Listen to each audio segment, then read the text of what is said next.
It's not that I missed you yesterday. All right, welcome back, everyone, to day 2 of the 3rd quarterly River District meeting. We did have a bit of a change in our agenda. We will follow the first 2 items on our agenda this morning, the audit and the salary survey. And then we will follow that with the community funding partnership discussion. Welcome to our directors and our guests. And we will start with the presentation and adoption of the 2023 audit. Well, I'd like to invite Matt Miller up to the table. Matt is with outfit out of Avon called McMahon and Associates. If you recall, the board authorized the retention of the firm McMahon in October of 2023. Just wanted to remind you all that the auditors work for you all. They don't work for district management, they work for the board. The president signs the engagement letter each year. And we've used McMahon for the past 6 years, since 2018. We are required to have an audit every year by the state. This year, we did not have a single audit. And to remind you all, the single audit is required anytime we have federal expenditures or receipts over $750,000. The process kind of typically involves some preliminary work done late in the year, early in the following year, that is done offsite remotely. And then they send a couple auditors over to review our books in more detail, meet with district management and review our internal controls. And this year that was done in early April. I just want to throw a shout out to Audrey and Steph. They play a key role in our internal control process, as well as our treasurer, Roger Maggard, who does his monthly review.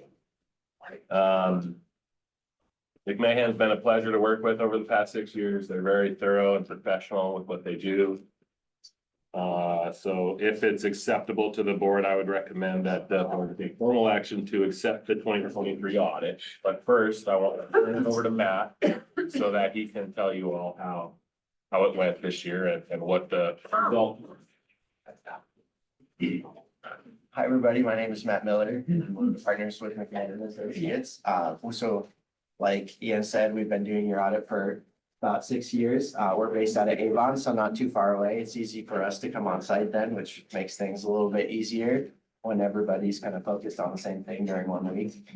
To give you a little overview of what the actual audit process is, basically we break it down into 3 parts: planning, fieldwork, and reporting. Reporting is ultimately what we're here to do today. The main part of reporting is obviously the opinion on the financial statements themselves, but we also issue a governing board letter, which is essentially a report card to all of you as far as how the audit went. So to start with the planning process, that actually really begins before anybody ever shows up. So we send Ian a request list with probably about 50 items on it. And so he uploads a bunch of information to essentially each request. And then someone goes through the preliminary planning process.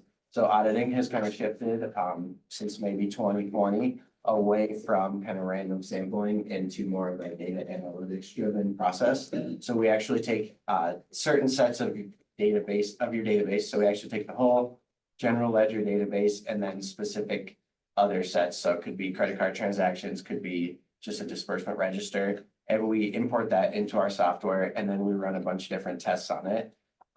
We like to summarize maybe where you spent all your money for the year to see what's maybe different year over year. We would compare, vendor transactions.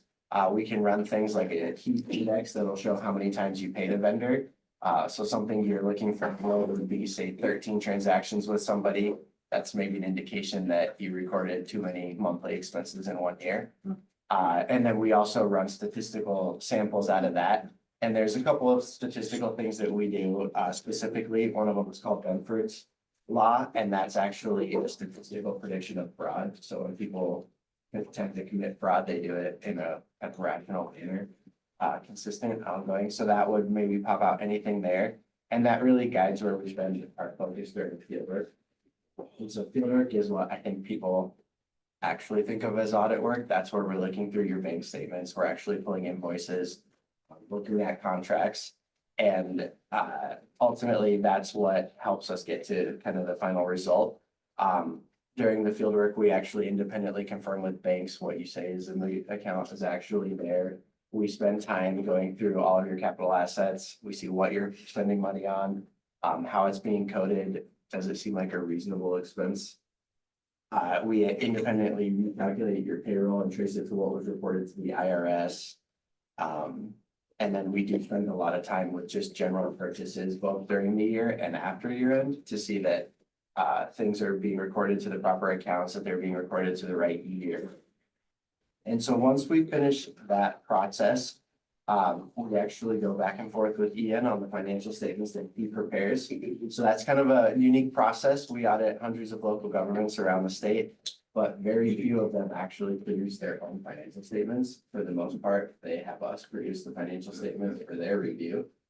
In this case, Ian makes the financial statements for our review.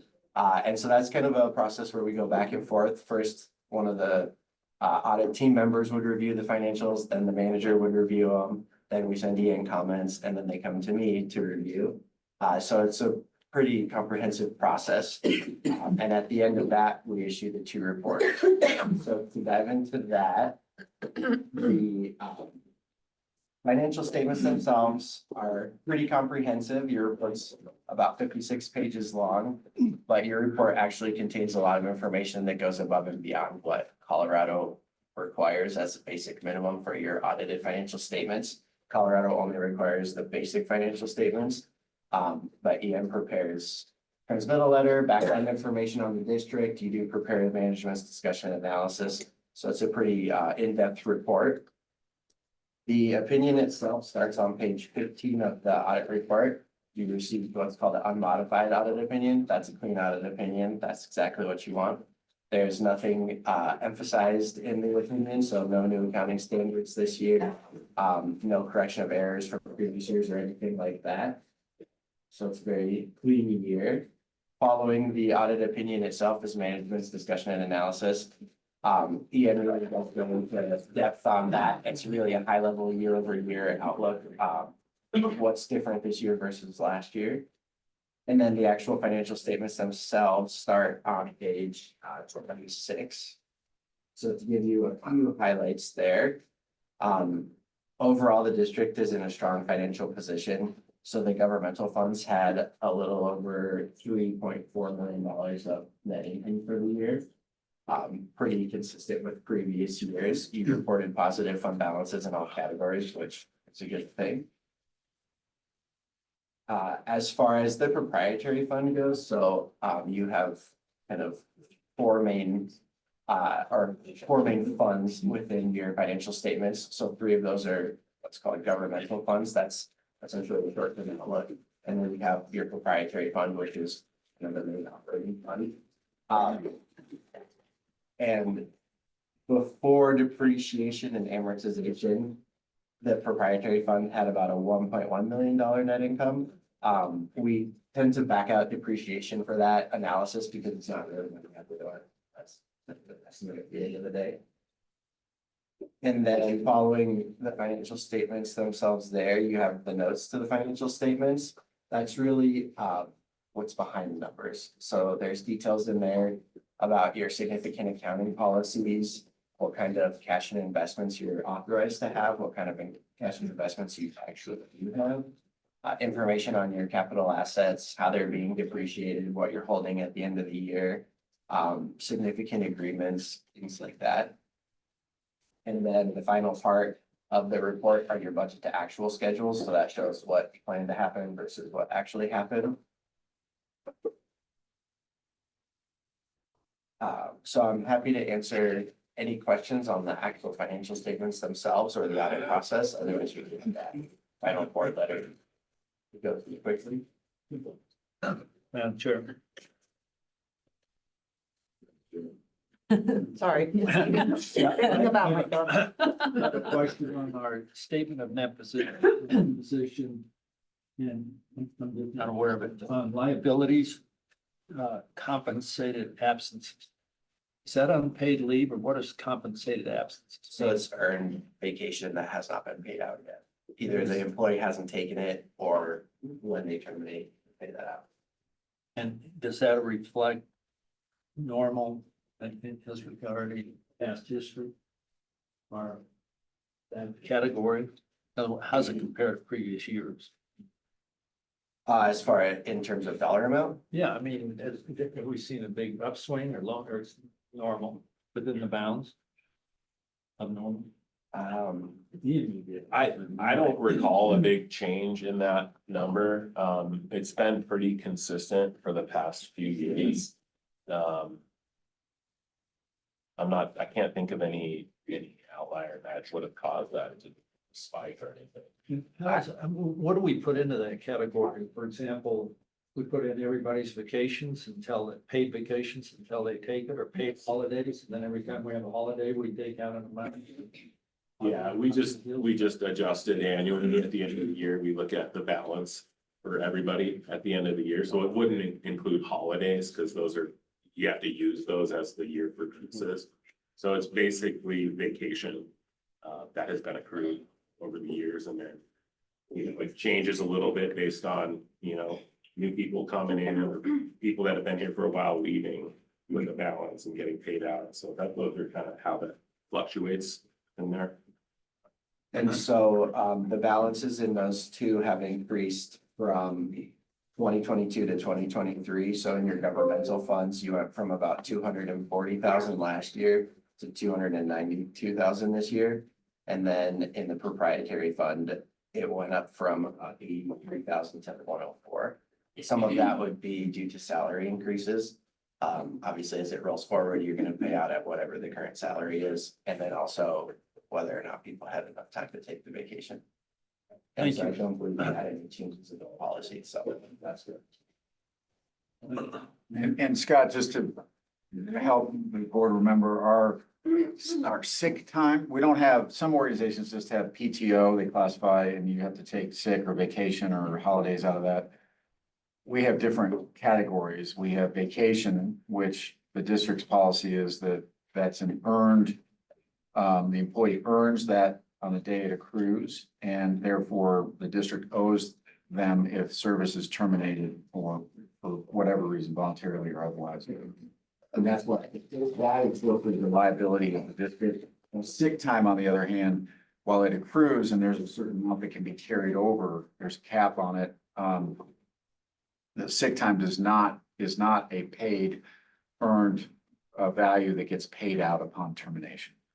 And either are holidays, if you're here for the holiday, you are entitled to be paid for it and take that day off, but you don't get paid for future holidays when you terminate your service.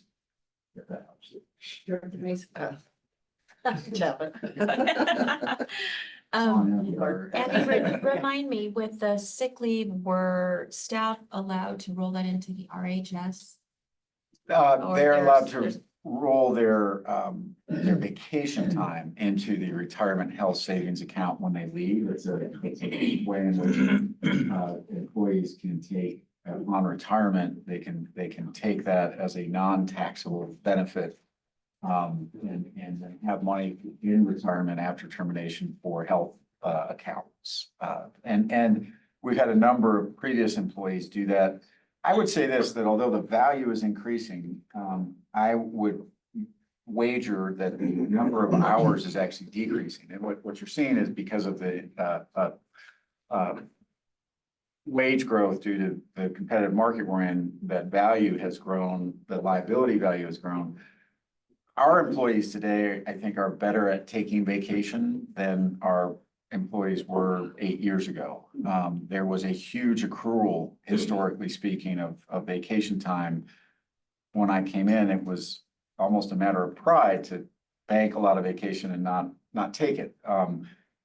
I try to set a good example by taking a lot of vacation and having people do the same, because we work really hard when we're here and I want people to take time off. And so I think our staff is generally pretty good at actually taking vacation, and I hope the board supports my desire to have them do that while they're here. That's why we give them vacation, is not to accrue it for a financial benefit later in life. It's so that they are active and charged and well balanced while they're here. And that's really what we do with our vacation. And I just have one other note. Ian, I believe in April of 2024, they changed the limit for the single audit to $1 million. So just an FYI, that was a recent thing that I came across. And that vacation balance, when it goes over, you get rolled into that RHS account on a 2-to-1 ratio, so it's not really cool enough and cut the hours in half and then roll that balance over. Right. Any other questions? Yeah, do you take a look at separately at our community funding partnership funds, or are they included generally? Do you audit those as a separate? Yep, so that's one of your governmental funds. So we cover everything that falls as a fund of the district. Thanks. Let's recommend bring. Forgive me if I don't ask this question right. I'll do my best. We've got a considerable number of CDs out there and other banks that we're using to kind of hold our funds. Do you also review the procedures on how this funding is transferred from one bank to the next as part of your audit, and any of the procedures that the district has to coincide with those transfer of funds?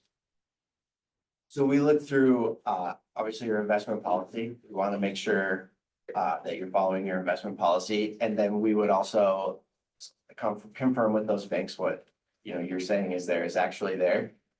We make sure that you follow Colorado statute as far as what your investment policy is. For anything beyond the CDs, something that's held in a deposit account, we double check that they're part of Colorado's Public Deposit Protection Act.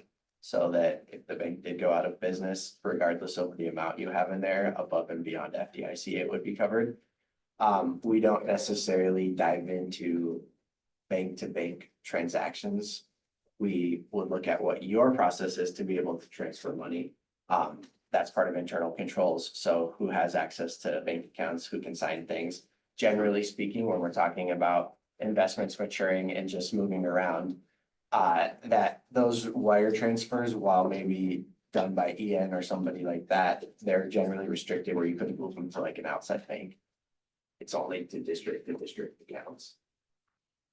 Does that answer your question? Yeah, partially. That's why I said I don't know if I'm asking the question quite right. Because banks, when they move your funds around, they have internal they have standardized procedures as well. Most of them are supposed to follow. God, there's a or something like that they've got to buy. I think you just mentioned it, but it's a whole nother board of banking or financial management within the state. They're supposed to abide by that, but do you verify that they are following those procedures as well? That's not something we would have Okay. access to. Okay. They're not, it's kind of, you do business with other, with local businesses. All we really have to go I get off of would be an invoice at that point. So same thing with the bank. Obviously, we're gonna make sure that they're, not front page news doing something wrong. And as long as they're registered with things like the Public Deposit Protection Act, that's where we rely on. I understand. Okay. Thank you. Director Chapman. Following up on that, does the financial committee get together and decide investments or CDs when they mature and things like that? Or is that something that you and Andy and Audrey, for instance, coordinate? Yeah, just the basic maturities and purchases are not reviewed by the board. They set board sets the policy. The last time we had an investment committee meeting was probably quite some time ago, when the markets really started to be impacted due to COVID. And we talked then about keeping things short within 3 to 5 years and not going beyond that to keep to be nimble so that when rates do adjust, we can react accordingly. Yeah. And we just kind of follow that policy.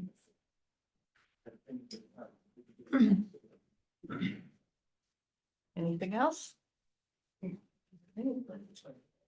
have a requested action on this one. Yeah, the requested action is, if it's acceptable to the board, that they take formal action to accept the 2023.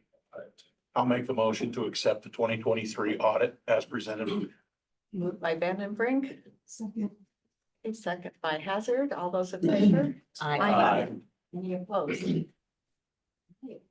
Thank you. Thank Good work you. together with your team.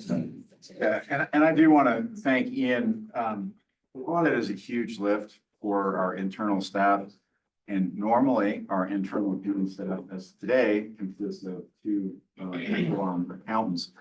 This audit came at a time when Ian was acting on his own and as our sole CPA on board, sole accountant. He had lots of help from, as he mentioned, from Stephanie and Audrey, but just want to say that was a huge lift for Ian and really appreciate the work. Thank you. Yeah, thank you. If anybody's ever been through an audit, we request a lot of stuff. Thank you. Thank you. Next up, we have the presentation regarding our triennial salary survey and Audrey, who's going to bring us on. I invite Rob Williamson up here with me.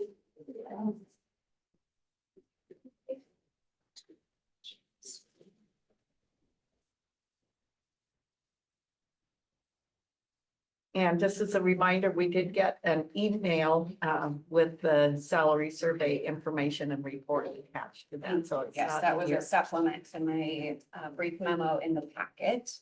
Right. So as a quick introduction, as a reminder, the board has adopted a policy, a compensation policy and a practice of doing a triennial salary survey. So every 3 years since the early 2000s, from 1999, we have engaged a consultant, an independent consultant, to review our salary ranges in comparison to the market.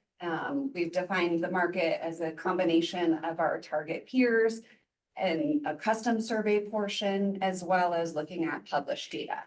And so 2024 is one of these salary survey years. And so we sent out an RFP late last year, November, December timeframe. We got 14, or we sent it to 14 consultants, got 4 proposals, and ultimately after conversations and interviews, we went with Evergreen Consulting from Tallahassee, Florida. Rob Williamson is the project manager that has been working really closely with me through this salary survey. And so he has a presentation that he'll walk through. But I welcome any questions either to Rob or myself as we walk through sort of the methodology, the compensation philosophy, recommendations, and sort of next steps. So that. Thank you. Good morning, everyone.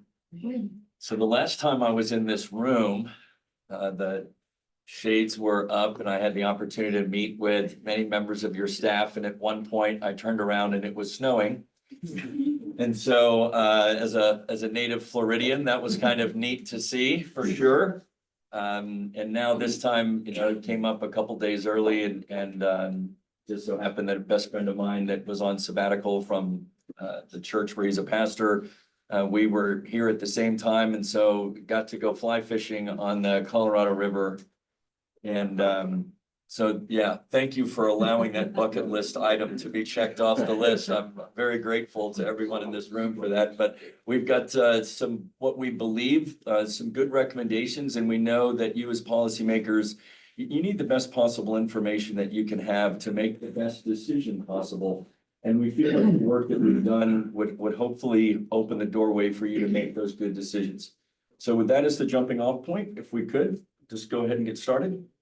So the agenda today, we're just going to cover some of the, what basically led us to this point.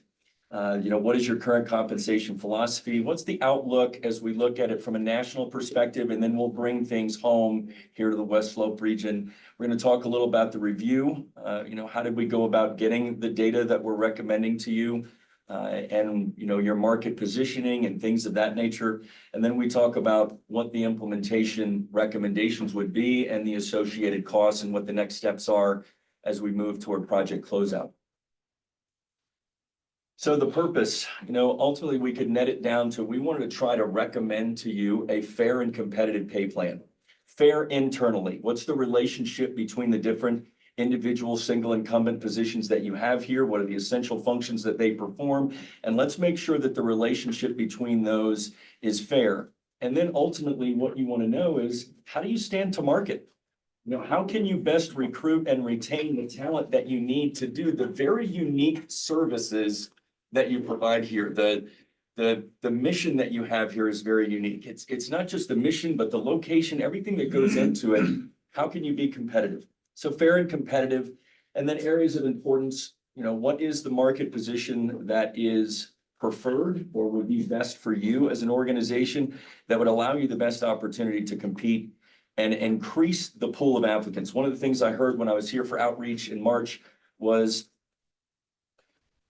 we're just not getting the number of applicants that we used to, and there's many different reasons we can think about that, but used to, hey, if we were close on price or if we were close on salary, then the location would win over, right? That would be the big difference maker, that people would want to work and live in this area. And maybe one of the things that's happening is compensation is important, but it's not the only thing. But maybe what was once that, additional element that would push you over the edge to get that new employee that you needed, to retain the one you have, maybe there's some other compensation related, non-compensation related things that you need to start considering at this point in your organization's history. We make our recommendations with a combination of what we call primary and secondary data. Primary data, we have agreed upon or approved market peers. We go out and solicit their actual data. We bring that back in and we compile it. Then the secondary data would be maybe what you would call published data, where we have associations, organizations, they do their own compensation study, and we collect that data and we aggregate that together. And ultimately, the methodology that we selected was to blend those two data sources together to try to give you the most defensible market position so you'd know where you are. Next slide. Completed tasks. It started with a kickoff call with your project leadership team, assessment of current conditions. How do you go about paying people here? Then we came here to do in-person outreach. I did. And then after that, we did that external equity analysis, which is a fancy way of saying the salary survey. We compiled that data together, and ultimately it leads us to the point where we are today, which is reporting on that data. And I think the draft report was mentioned. That's another way that we report on that data. After the feedback that we get from today's meeting, we'll go through and finalize that report. And obviously that would be available to anyone and everyone. Slide, and then one more. So your current compensation philosophy, something that I thought y'all did very well when I came here. I don't see this from all the organizations that I work with. And right now I'm project manager for 38 engagements in 12 states. And I can tell you that having an established compensation philosophy is not the norm. So good on you for doing that as leaders, to want to kind of set forward, look, we want to be at the 65th percentile of the market, or that's historically where we've been. So then the next question is obviously, well, is that appropriate? Should you be at the 55th? Should you be at the 65th? Should you be higher? What is the sweet spot for you as it relates to compensation specifically? And then we want to have a fair, flexible, and ultimately a fiscally responsible pay plan. We'd like to have it to where you get a car and you get a car and everybody gets what they want, but that might not be reality. Open range pay plan provides you more flexibility. We don't reward people for successfully staying employed for another year. We're basing that on performance. We want to have a performance-driven way of moving employees within their pay range. So it's open range. You have wide ranges currently. What do I mean by wide ranges? What's the distance between the minimum salary and the maximum salary? So when you post a job on the open market, and let's say it's for an administrative assistant, and you post that salary range is from 50 to 90,000, Well, when we compare that to the market may have a narrower range. So this is another thing that we're gonna kind of talk about and consider. As I said, it's performance-based, the way we move employees. Slide. So the compensation outlook, this is where we're kind of looking, 30,000-foot view. What's going on in the labor market overall? What are some of the major things that are impacting the market and bringing it home here to your area? Well, we know that since January of 2020, inflation, we were at about 1.2 to 1.8% before it's hard to believe that we were that low for a long period of time. But then, post-COVID environment, the 4-year time period trailing from January 2020 to 2024, you're about 19.6% or 20% inflation increase. What does that mean in your world and impact of that? We also had rapid run-ups in wages to keep up with inflation. When you combine the private sector impact, where the economy was recovering, private sector companies were literally just throwing money at people. Employees were rewarded on average about 16% salary increase if they changed jobs during that time period, which is historic in the country. It's extraordinary. It became very difficult to retain employees. It became even more difficult in any type of public sector related organization. Industry segment became very difficult, hyper competitive to retain and recruit talent. When you add in any other additional factors like a high cost of living, let's say rapid housing affordability increases. I think you had a 2022 study here that showed around a 44% increase in rental rates over a very short period of time from 2020 to 2022. So you start throwing in local factors combined with the already national factors, and exacerbates the problem. So Department of Labor, I'm going to show you a slide here in a moment that will kind of graphically represent where we're going. But I put this together just to let you know as policymakers that pretty much the do nothing option is not afforded to you at this point. Maybe we'll look at, increasing salaries, next quarter or next year.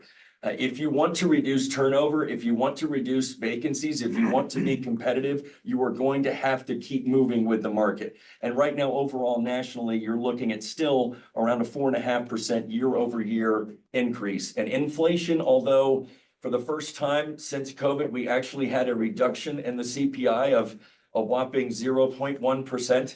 Yes, that happened. But it was signaled as something that's going to allow the Fed to reduce rates. We're going to hopefully start moving closer to that Fed target rate of 2% when we start talking about inflation. But right now, it's still sticky.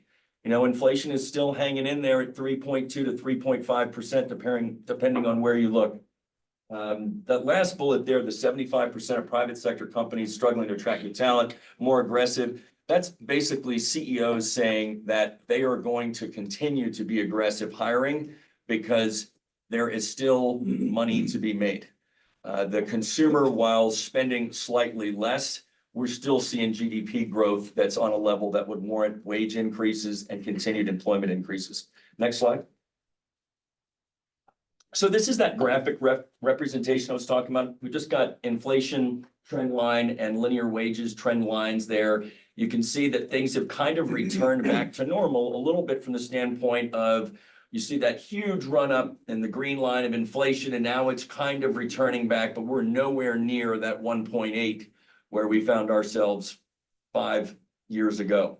Wages, as you can see, still trending upward, but and I don't have the benefits line in there, but actually benefits are about 4.6%, still trending up with wages as well. Next slide. And so bringing it back home here to some compensation considerations and things that you need to consider as you make your decisions on compensation. And when I say compensation, I'm talking of total compensation because employees are definitely looking at that. So, placing salary ranges above the 65th percentile of the market. I know historically you've been at the 65th percentile. Here again, I'd like you to consider that from the standpoint of asking a question. What does right look like for you? Why is 65th percentile appropriate? And is it? If you want to remove objections from a potential applicant, then I believe you need to be at a higher percentile of the market, primarily because of the cost of living and housing affordability issues that you have here. not including childcare related challenges. If someone has a family and trying to get adequate access to childcare in this region. So one of the ways that you can eliminate the compensation piece is to be at a higher percentile of the market.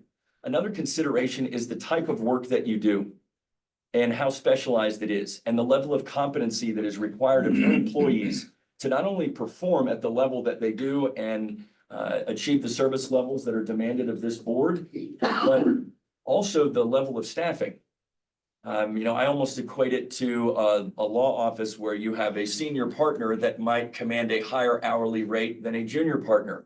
Well, that's because that senior partner has been around a little while longer and they can get it done in a shorter period of time, or it might take a junior partner a longer period of time. You're basically filled with an organization full of all-stars in the industry in which you find yourself operating in. And if you want to maintain all-stars, if you want to recruit next generation of all-stars, 75th percentile of the market is probably a minimum of where you need to be. So does your budget currently align with your compensation? What is the market telling you now? I often have board members ask me, well, Rob, how do you know that we're not competitive with market? Well, look at how many applicants you get. If you had an accountant position that you offered that you could not get a response for, you had to increase that or change it to a senior accountant position to be able to get applicants. The last time you had an attorney position that was available, I believe in our outreach, you told me you had 4 responses to that total, when it used to be maybe 20 or more. And then you're also looking at, okay, well, you might have 4 people responding, but how many of them would meet your expectations and somebody that you would want to have join the Colorado River District family? Right? Are they a qualified applicant? There's applicants, and then there's how many of those applicants were qualified. So all of those things kind of add into the mix. Next slide, please. None of them did, but we hired that guy. Okay, just to be clear, we actually came out very well in that situation. No matter how many applicants we had, we only needed one really qualified. I left that out, but that was specifically mentioned. I just tee them up and you knock them out, right? So when we're looking at the non-compensation factors, I feel like those are some areas where you can make up the gap and begin to put yourself. What I look at is there anywhere where my clients are at a competitive disadvantage to the market? And what can you do to eliminate that competitive disadvantage and maybe even put yourself at an advantage to the market, where there are things that you can highlight and say, well, look, you can make about the same amount over here, but this is what we do that makes us unique. This is the opportunity you're going to have here that you would not have there. And if it's all about the money, those type of candidates are going to weed themselves out. And let's be honest, they probably aren't the ones that you're going to want working with you here anyway. But when it comes to the total employee and the total compensation, what can you do from addressing some of the cost of living issues, addressing some of the housing affordability issues that aren't going away here? I mean, I think your median income, your median housing sale is probably bumping up above 650 right now. And 2 years ago, you were at 520. That's extraordinary. I mean, that's mathematically shocking. And then, remote work, office, and, do we need to have some of these positions like the accountant position that I mentioned? Do we want to open up those pool of applicants nationally and offer more remote work? It's not going to solve all of your problems, but these are just little breadcrumbs of recommendations that you could consider. Staffing is something else that we heard quite a bit during outreach. Andy mentioned the fact that it's important to take the vacation time. It is absolutely important to take vacation time. And, that work-life balance, that sense of being able to do rewarding work, but you need to be at your best to do that rewarding work and to make sure you're doing it at a high level. In some instances, we had employees tell us that they felt as though they might not be able to take a vacation because when they came back, the work was just there waiting for them. And so that might add a little bit additional pressure. That goes directly to staffing levels. If somebody feels as though there's adequate staffing where, look, I can take 5 days off and I won't come back to work 5 days further behind, that they've got me while I'm gone, that may be something that you want to consider evaluating over the course of the next 1, 3, 5 years. Next slide. Wait, I have a question. Yeah, Director.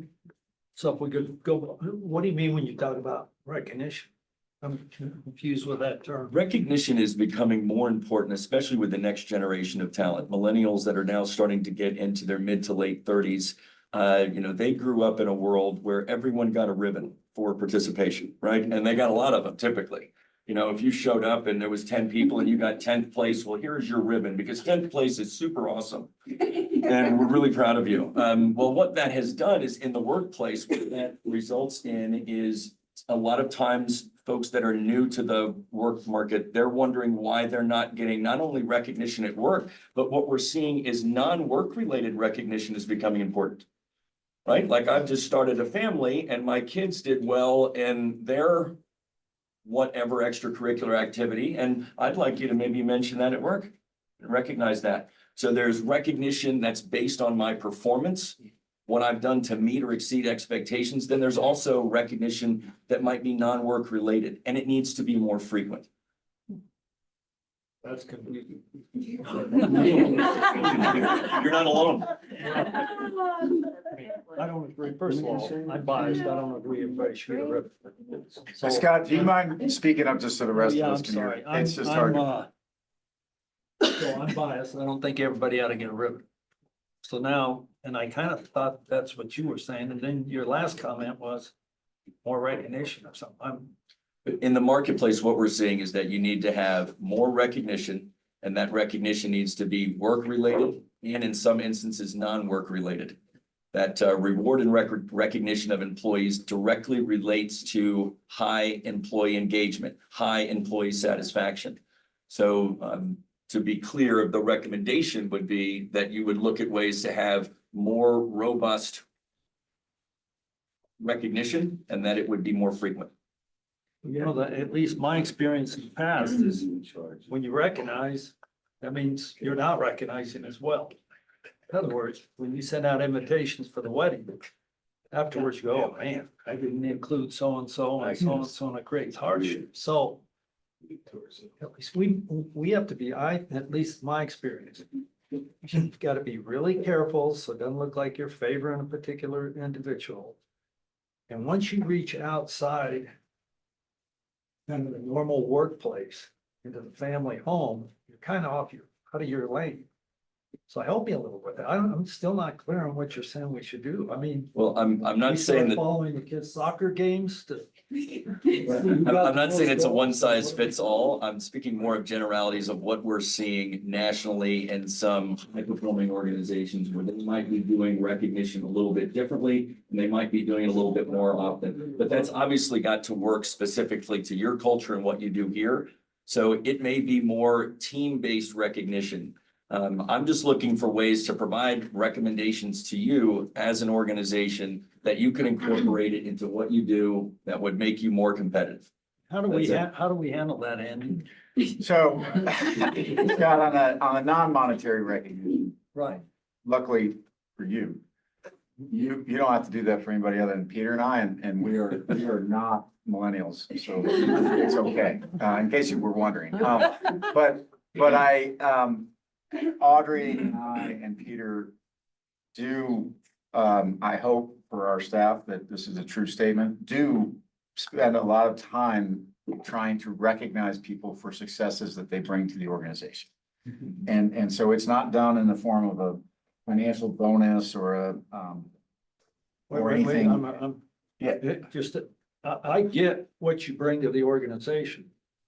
But it seems now the suggestion might be not necessarily what you do for the organization, but how your kid did at the soccer game, right? I mean, Yeah. so how broad do we take that, or are we pretty narrow? We're pretty narrow, but Scott, I mean, I'm very interested in our employees' lives and hoping that they're successful and I engage genuinely, and I think Audrey does and Peter does. But who would answer that different than what you just said? We're all interested in. No, we're not all interested. I'm interested. No, but it is for us, it's a workplace recognition. We do, and I think Rob, that's phrase that we have a team of all-stars. Sounds a little bit like the Garrison Keillor Lake Wobegon concept. I actually do believe that we have attracted today a team that is extremely high performing and deserves recognition on a regular basis. I'm not talking again about monetary recognition, just recognition as success, I mean, we'll just pick on Ian, he's almost a millennial. You know, when the work that he did to get that audit done was really hard. I wanted to make sure the board understood how hard he worked, and so gave him a pat on the back in front of the board. Not disingenuously, but truly, like, that was an amazing lift by Ian. It's really important that we do that. Workplaces don't always do that with their team members, and that's what we do.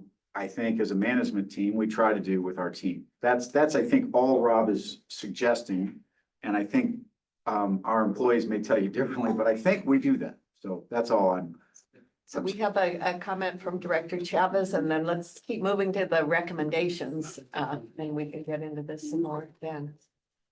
Yeah, I can hold off on just if we want to just kind of let him get through and then talk about this, the whole, other question. Okay. Okay, good question. Next slide. So we look at what we did here specifically to make a ultimate recommendation on where your salary ranges should be and what competitive looks like. We went out to market. We had 18 approved market peers, and we used 3 different published sources. Those are those associations or secondary sources. Every classification that you have here was observed to market. We ended up with 8.3 matches. That was an average. So for every classification that received more than 5, we ended up with more than 8 matches for each one of the primary data. That is a very robust data set. That leads us to what we feel are stronger recommendations. And then we adjusted for cost of living. These are the market peers. On the left, you have the primary data source that I was referring to.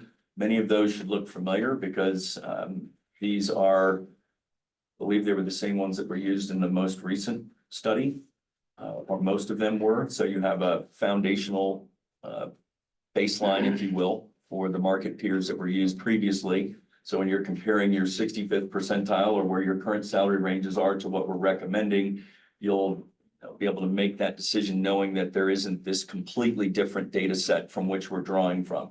And then the market peers, you have the 3 that you see there that provided us an opportunity to aggregate the data together for primary and secondary sources. Next slide.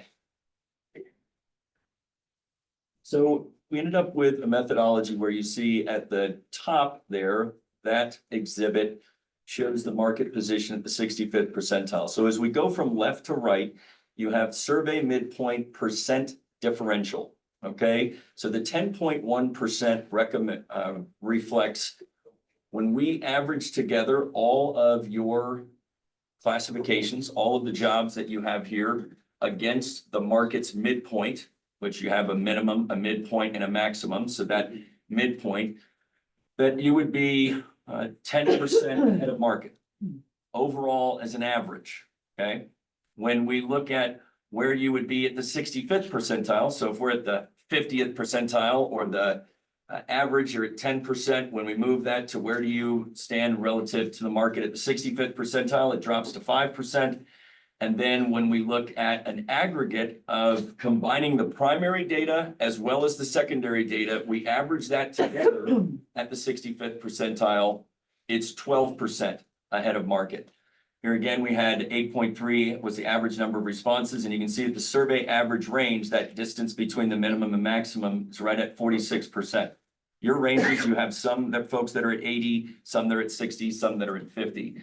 Then we look at the 75th percentile.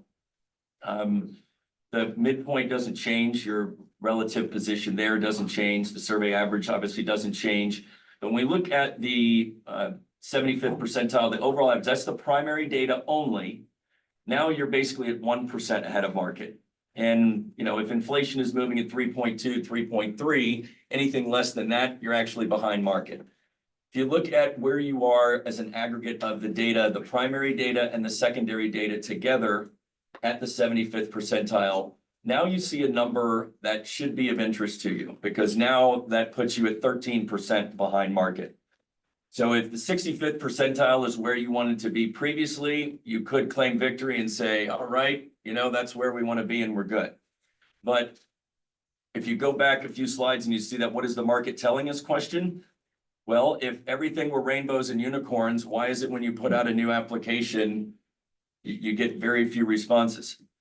Why is it that you have folks that might be looking to actively go to work somewhere else where, retention might be becoming an issue?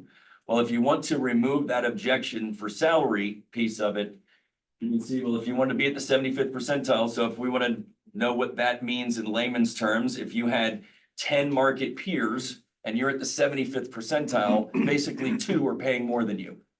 That'd be another way to look at it, okay? If we look at that, then you're behind market. And that's at an average. There's some that are farther behind market than that. Next slide. So this is just a snapshot of what some of the organizations are doing, some of those market peers are doing relative to board reimbursement. I really don't want to say compensation because I don't really feel it's more of a reimbursement.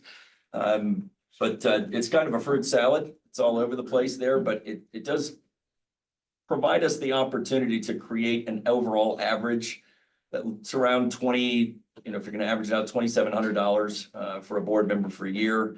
There was no differentiation between president or vice president of the board from the primary data sources. There was an ERI, it went about 111, 95, and then 89 for a board member. I just included the board member for consistency with the exhibit. The one outlier there is that Upper Yampa. Yeah, Upper Yampa.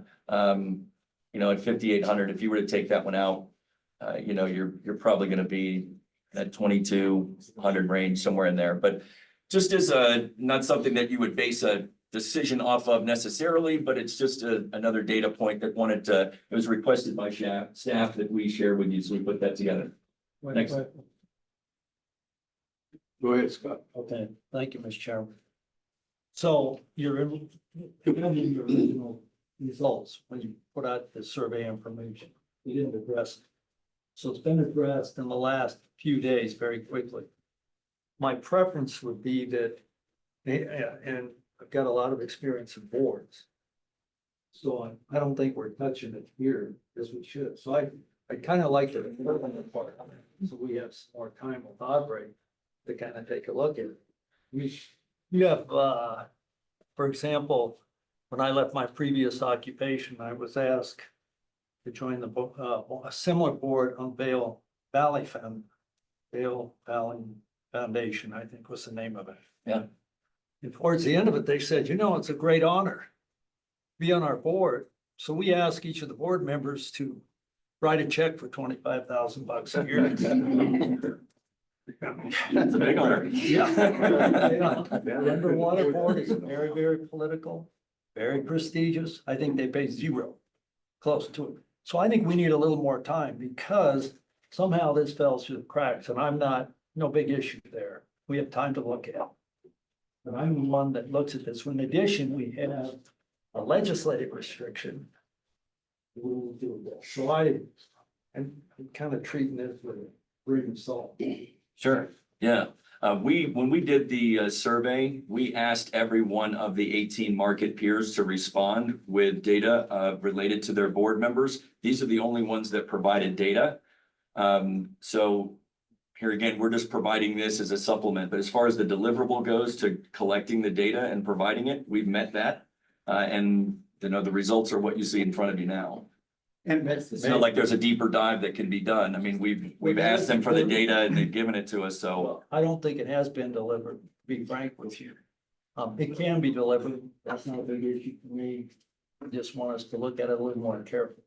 It was not delivered in your reporting documents, at least the documents you provided to us, so. Oh, okay. Yeah, typically we don't include stuff with the boards in the synopsis. Typically, it's more of a supplement like this, like, hey, this is what the other folks are doing, because of exactly what you just mentioned. But there was a specific request for that.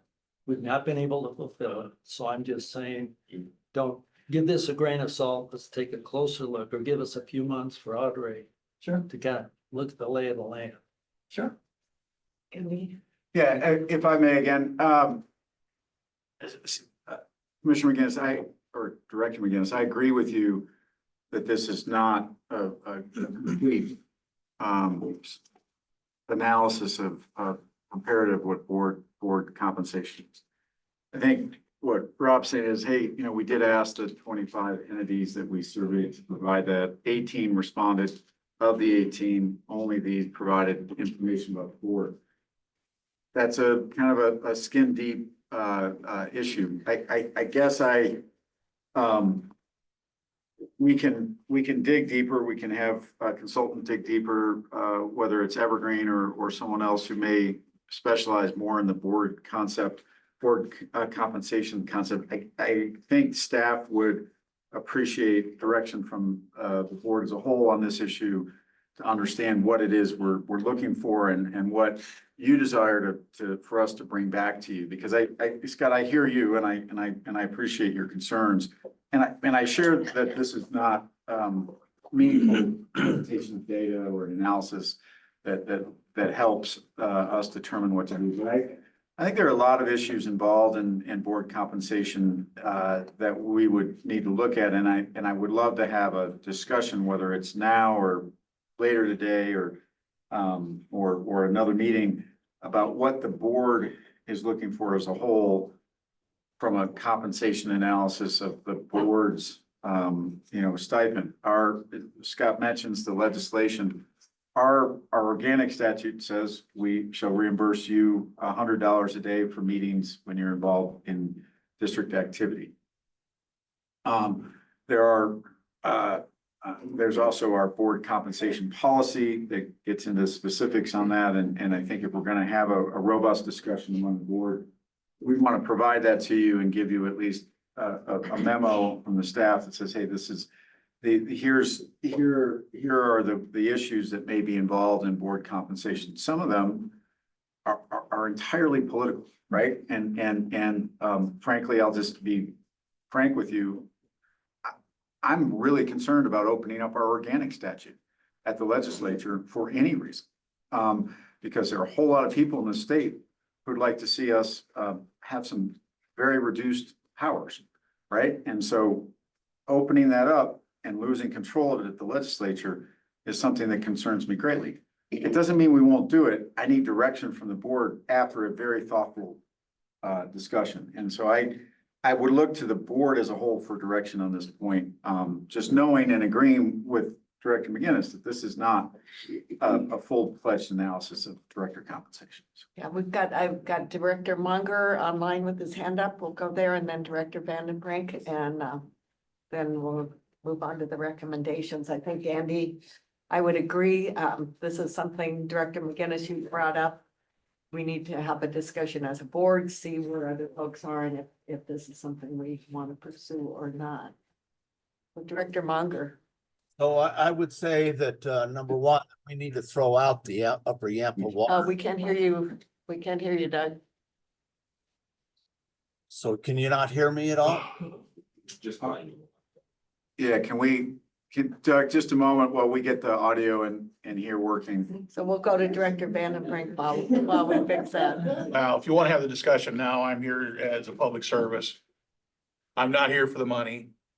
I'm here to provide a service for those in my county and share the knowledge that I have and the experiences. That's what I'm here for. And I stand by that. If it wasn't, even if it was free, I'd still be sitting here today. Thanks. I want to be here. I think that's exactly the discussion we need to have, probably outside of the staff compensation. That's fine. Thanks. And if I could just add, I agree that this is by no means a comprehensive review. If that's what you were getting at, I misunderstood. This was just meant, as I try to say at the outset, this is just like a broad, hey, here's what we got back type of thing. Not that this is something that you base decisions off of. So I understand where you're coming from there. Well, it's helpful, and we have some time. And as the chairwoman has suggested, we should have this conversation, not today. But I just didn't want to make sure, hey, we've concluded that now. Scott, go back to the floor. Yeah. Do you ever do that? And we'd be Not happy that she take a wants to know how to deeper do dive if that. we want to on this, absolutely. Yeah, good. Can I just so that we have some direction from staff. We have the, let me help outline this. We're trying to get some direction from you on staff salary compensation to fit it into the budget for September. And that's what we're hoping will come out of this whole discussion today. We can also, if this board desires, tee up the discussion about director compensation for September's meeting. I can write a staff memo. We can put together some thoughts on how to do that. I hear Director Vandenbrink very clearly, but I just want to make sure we have some direction from the board generally that we know what to do. I don't want to fail to meet expectations. Andy, would it be appropriate to have that be part of our strategic planning process when the strategic planning consultants are interviewing you? Person to get a little more in depth, use that to inform the discussion item. We could add that, right? What she's chair. Yeah, I think it's possible, and there's an open-ended responsive survey that's coming too. That's another touch point that we could use. for that. Let's actually add a compensation question to the survey. Yeah. Let's do that. A board compensation question, add it to the survey. Might be a And then good we'll way get to it, we'll hear get it from. each of us. Yeah. Director Vandenberg? I'm gonna yield because I think I like your suggestion. Do we have sound yet? Can you hear me now? Nope. Hear him in the closet. It sounds like in the closet. What's going on? I'm working on it. Director Munger. Yeah, you could either chat it through or Stephanie can relay it from the speaker in the closet if you have some speaker technical difficulties, although our microphones are working. Great, good, luckily.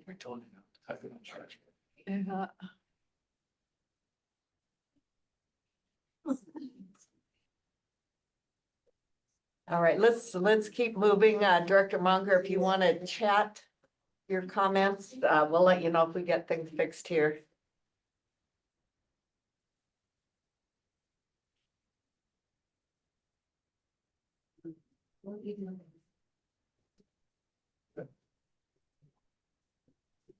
So Evergreen isn't recommending that we reduce anyone's salary as a result of this, but we didn't find any instances where the current salary would be behind the minimum that we're recommending of the new pay range, so that wouldn't be an issue. The recommendation that we have would align employees at that calculated 75th percentile of the market. And we're recommending using compa ratio, which compa ratio is a methodology that basically preserves the employee's position that they currently have in their pay range. So if an employee is currently at the midpoint of their pay range, when they are moved into their new market competitive pay range at the 75th percentile, they would stay at the midpoint. If they're 5% ahead of midpoint, then they would stay 5% ahead of midpoint.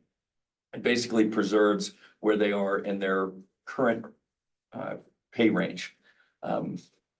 This is important because if you're moving employees primarily based on performance, we want to make sure that we picked a methodology that would preserve those performance gains.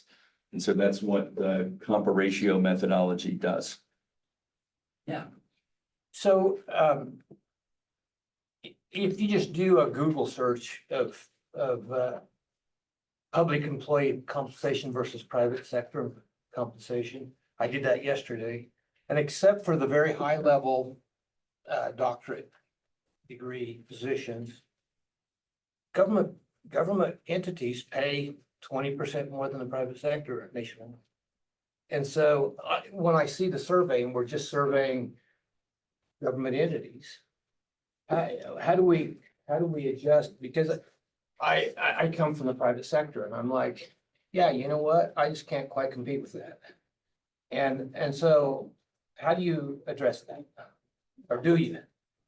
Well, I think it's part of your compensation philosophy. It's a great question. I find that normally, when we talk about maybe engineering positions, for example, rarely do I see examples where the public sector is paying more than the private sector. And usually it's, you're hearing about it the other way, that's this engineering firm is paying so much more than us. And A lot of times we have folks say, how do we compete with the private sector? And it's really a compensation philosophy decision. And then the other thing is, we did use secondary data sources. And so for ERI, for example, it includes private sector data. So when that's aggregated into the overall market position, it does in some way, add in a private sector compensation component to the overall recommendations. One other thought that I have related to maybe the difference between public and private sector when you're looking at maybe a salary or a compensation. It's my experience that a lot of private sectors have an additional bonus element or some other compensation related to profit sharing. That is not necessarily reflective in a base salary, but may result in more overall compensation. So I'm curious that it might be related to that because I typically hear it's private sector is you get paid more than you do in the public sector. Well, I think that's true in some, I think engineering, probably that is true, is my guess, and that's what you're saying. In the county I'm from, for instance, we used to have a lot of heavy equipment operator jobs in coal mining. And so when our road and bridge department was the training ground for those because we didn't pay nearly what a mine pays. So we had to up our compensation package to our road and bridge department because of that. It was locally market driven. But when we had an opening in the clerk's office to sell license plates, every bank teller in town applied because we paid more and had better benefits than the banks. And so it's always local market driven, and I understand that. So when I see these national surveys and I see public sector, it appears to me that part of the reason for inflation is this continual spiral. The River District goes to the 75th percentile. Now Southwest has to do that because they've done a triennial survey and said, well, look, we're behind the River District. And it becomes a spiral. And whether you have applicants and you can retain, there's a difference between having applicants and whether you're retaining the employees you have. That are employees. I think that's the number one thing. Are we retaining employees? Everybody in the country is having trouble hiring people right now, period. That's just common. So retaining employees to me is more important than number of applicants. And then I think I would like to see us have this survey as I compared to what we had to do in my county, market driven by positions. Like the road and bridge example.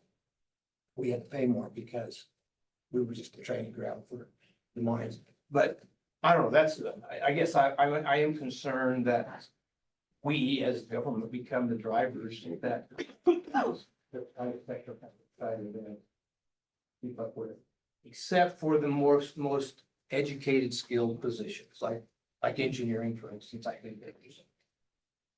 And others, I'm not saying that that's the only. Anyway, I'm concerned that we're not detailed enough for the market right here. And then I guess before I shut up, I would say probably people wanting to move here would look at the housing costs more than anything. And I don't know what we can do about that. It is what it is probably, but I think we're probably paying high enough that they compare that and go, yeah, but look what it's going to cost us to live. Is that what you're seeing on me? Yeah. Maybe we need to address the crux of the issue somehow, rather than just keep jumping it up. Director Chavez and then Director Haas. I think, while I agree that the geographic location is important, I think we need to understand the type of and quality of applicant that we are seeking when we hire at the River District. It's not a local community-based things. You're competing with the Denver Water, the state level, the national level, what they are paying in order to be able to recruit those kind of employees, because you're just not going to find a lot of these specialized positions in the local small community like there is here in London Springs. But I also wanted to ask whether you thought this new movement that we have with remote working has allowed people or that market or that pool, people to be able to work anywhere. versus saying, I'm not gonna move now my whole family to Glenwood Springs. I can work remotely and have this great paying job and still stay right where I'm at. Do you feel like that's a big part of that pool that we're the struggles that we're having with applicants? There's everything that happened before COVID in the labor market, and there's everything that happened since. So for some positions, absolutely. The public sector has been slow to adapt to that. And quite frankly, in some areas at their own peril. Because potential employees know that if they can make a like wage, but they can live wherever they want, or the other one to take the job requires them to relocate into an area where housing affordability is an issue, and that's gonna erode my overall salary, then, you know, they're gonna do the remote. And so, you know, in the work that y'all do here, I don't know that certainly remote work is a viable option for every position. As I was mentioning earlier, it might just be for one or two positions here or there where that might be a benefit to you, to give you an opportunity to expand into a wider pool of qualified applicants. And then, to your point, you might actually find that you can be more competitive. You know, you might be able to, you know, be at a different percentile of the market for a certain position if they're afforded the opportunity to work remotely. If that still allows you to do what the board requires in the way of service delivery. Director Haas? Yeah, just I was gonna respond to Director Gray. I also think what you're experiencing with public-private may be different rural versus urban. So you've got, because I have seen more of the opposite of the private pays better than the public, but I can see in a rural area, it might be the reverse. Yeah, I had another comment and it's gone. So we'll move on. Director Vandenbrink and then. Yeah, let's I'm go gonna, into- this ain't gonna take me long. I mean, I've helped a lot of people. I've looked at the private sector. My sister just got done working in the private sector. Now she's working for a county government up in Idaho. She took about a 40% pay cut, but she goes, guess what made up for it was the benefits, but also the work environment. Work environment improves quality of life. Yeah, I ain't gonna get rich, but you know what? I got solid pension, I got solid vacation, I got solid insurance package. I don't get the $40,000 bonus like she did working for the big corporate, but I'm home every Friday night with my family. I know I'm gonna be home typically by 4 o'clock every night with my family as well. There's value into that. That's up to the individual to figure out. But I believe we have an atmosphere that is conducive to create that, so you can have family life within the workplace, where corporate is not necessarily based upon family as it is corporate earnings. Thanks, Alden. All right, we have about 15 minutes left of this discussion. Do you have more in your presentation, or Audrey, how would you like to proceed from here? Just have a couple more slides. Okay. This one here provides you the overall cost base salary only. This is not total compensation with taxes and benefit costs and things of that nature. So as proposed, if implemented, the total salary only cost would be at $342,000. Next slide, please. What did that mean? That's increase in budget? Is it? Yes, Okay. and just Yeah. to be clear, that's if we were to go to the 75th percentile payment. And we moved all of the people, our current employees within their existing pay range to keep them in the same place in the pay range, in a new updated pay range. That's the recommendation from Evergreen. If this board does think or does agree with Evergreen that they want to direct staff to try to attain that 75th percentile and change your philosophy, we recognize that there are pretty significant budget impacts to that, and we would like the opportunity, once you've given us direction, to come back to you and say, you know, that's a huge number. What can we actually do that's realistic? And so this is not just to be clear, a recommendation from staff that we move all of the positions at that rate. That's a very significant number that Audrey and I are both very aware of. Yeah, it's gotta be fiscally sustainable. Doesn't do any good to give people increases if you have to make layoffs a subsequent year. So we understand that, but this is maybe the better way of saying it is this would represent the ceiling. And it would obviously recommend, or it would be a departure from where your current compensation philosophy is. We are in no way recommending that the only thing you look at is compensation, however. We feel as though you need to look at the total compensation philosophy, and that would involve what is the appropriate level of the market for compensation, and what are the non-compensation related things in the benefits basket overall that you could include to make sure that you are as competitive as you need to be to recruit and retain.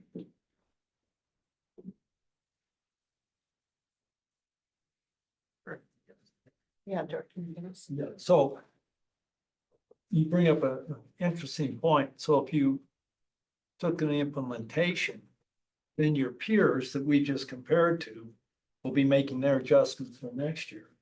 So we would end up doing kind of a double increase. We do this to bring everybody up to the 75 that we've just compared with.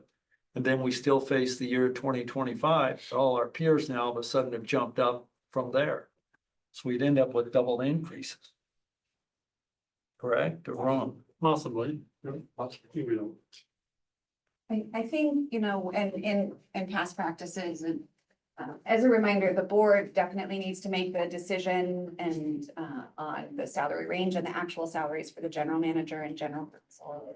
And then the rest is, within the definition of those two positions for their staff. But for what we have done in the past is we have done a market adjustment that responds to findings in the salary survey where we have lagged the market in even at the 65th percentile. There's been positions that we've had to make market adjustments to. And then we have treated the annual performance increase separately, or as you're saying, maybe a double increase there. That has been the practice in the past. Because this is just related to the market, nothing to do with employee performance. So on the implementation is, as you just said, this would be a ceiling. How do you kind of step into it without doing two raises at once? I don't know what you're referring to when you say the two raises at once. First of all, so we're behind, we're in the 60% bracket. So to get us to the right bracket, which by the way, I think we should be eventually. You do this, you make this change. Then you go in September and we got to figure out what kind of, to keep in that bracket. We're gonna have to add more. It's coming September for our budget 2025.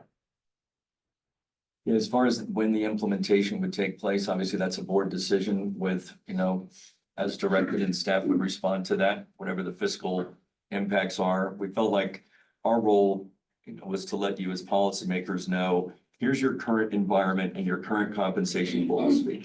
Your current environment, you're not attracting as many qualified applicants as you have historically, and it's more difficult for you to fill positions and becoming more difficult to retain positions. So there's always the do nothing option. We're going to keep doing what we're doing. We're going to be at the 65th percentile, and that's a decision for the board to make. We're trying to at least eliminate one of the areas we feel that you're at a competitive disadvantage, and that is at compensation. We're not recommending that you place it at the highest level of the market, but we are recommending that you consider changing your current compensation philosophy that would have you move to a higher percentile of the market. And then how you then maintain your market position, that's probably an additional decision of the board. To your point, whether you stay at the 65th percentile or the 75th percentile, how you continue to progress employees every budget year to keep pace with the market and not fall farther behind. I don't know how to answer that. That would be something y'all would have to do. This is a kind of aside from that. This is looking at what's your desired market position for compensation. And Audrey, you're looking at implementation as of January 1st, correct? Not a Yeah, so temporary. certainly this would be an annual cost and Right. we would not incur that annual cost. Right. 2024.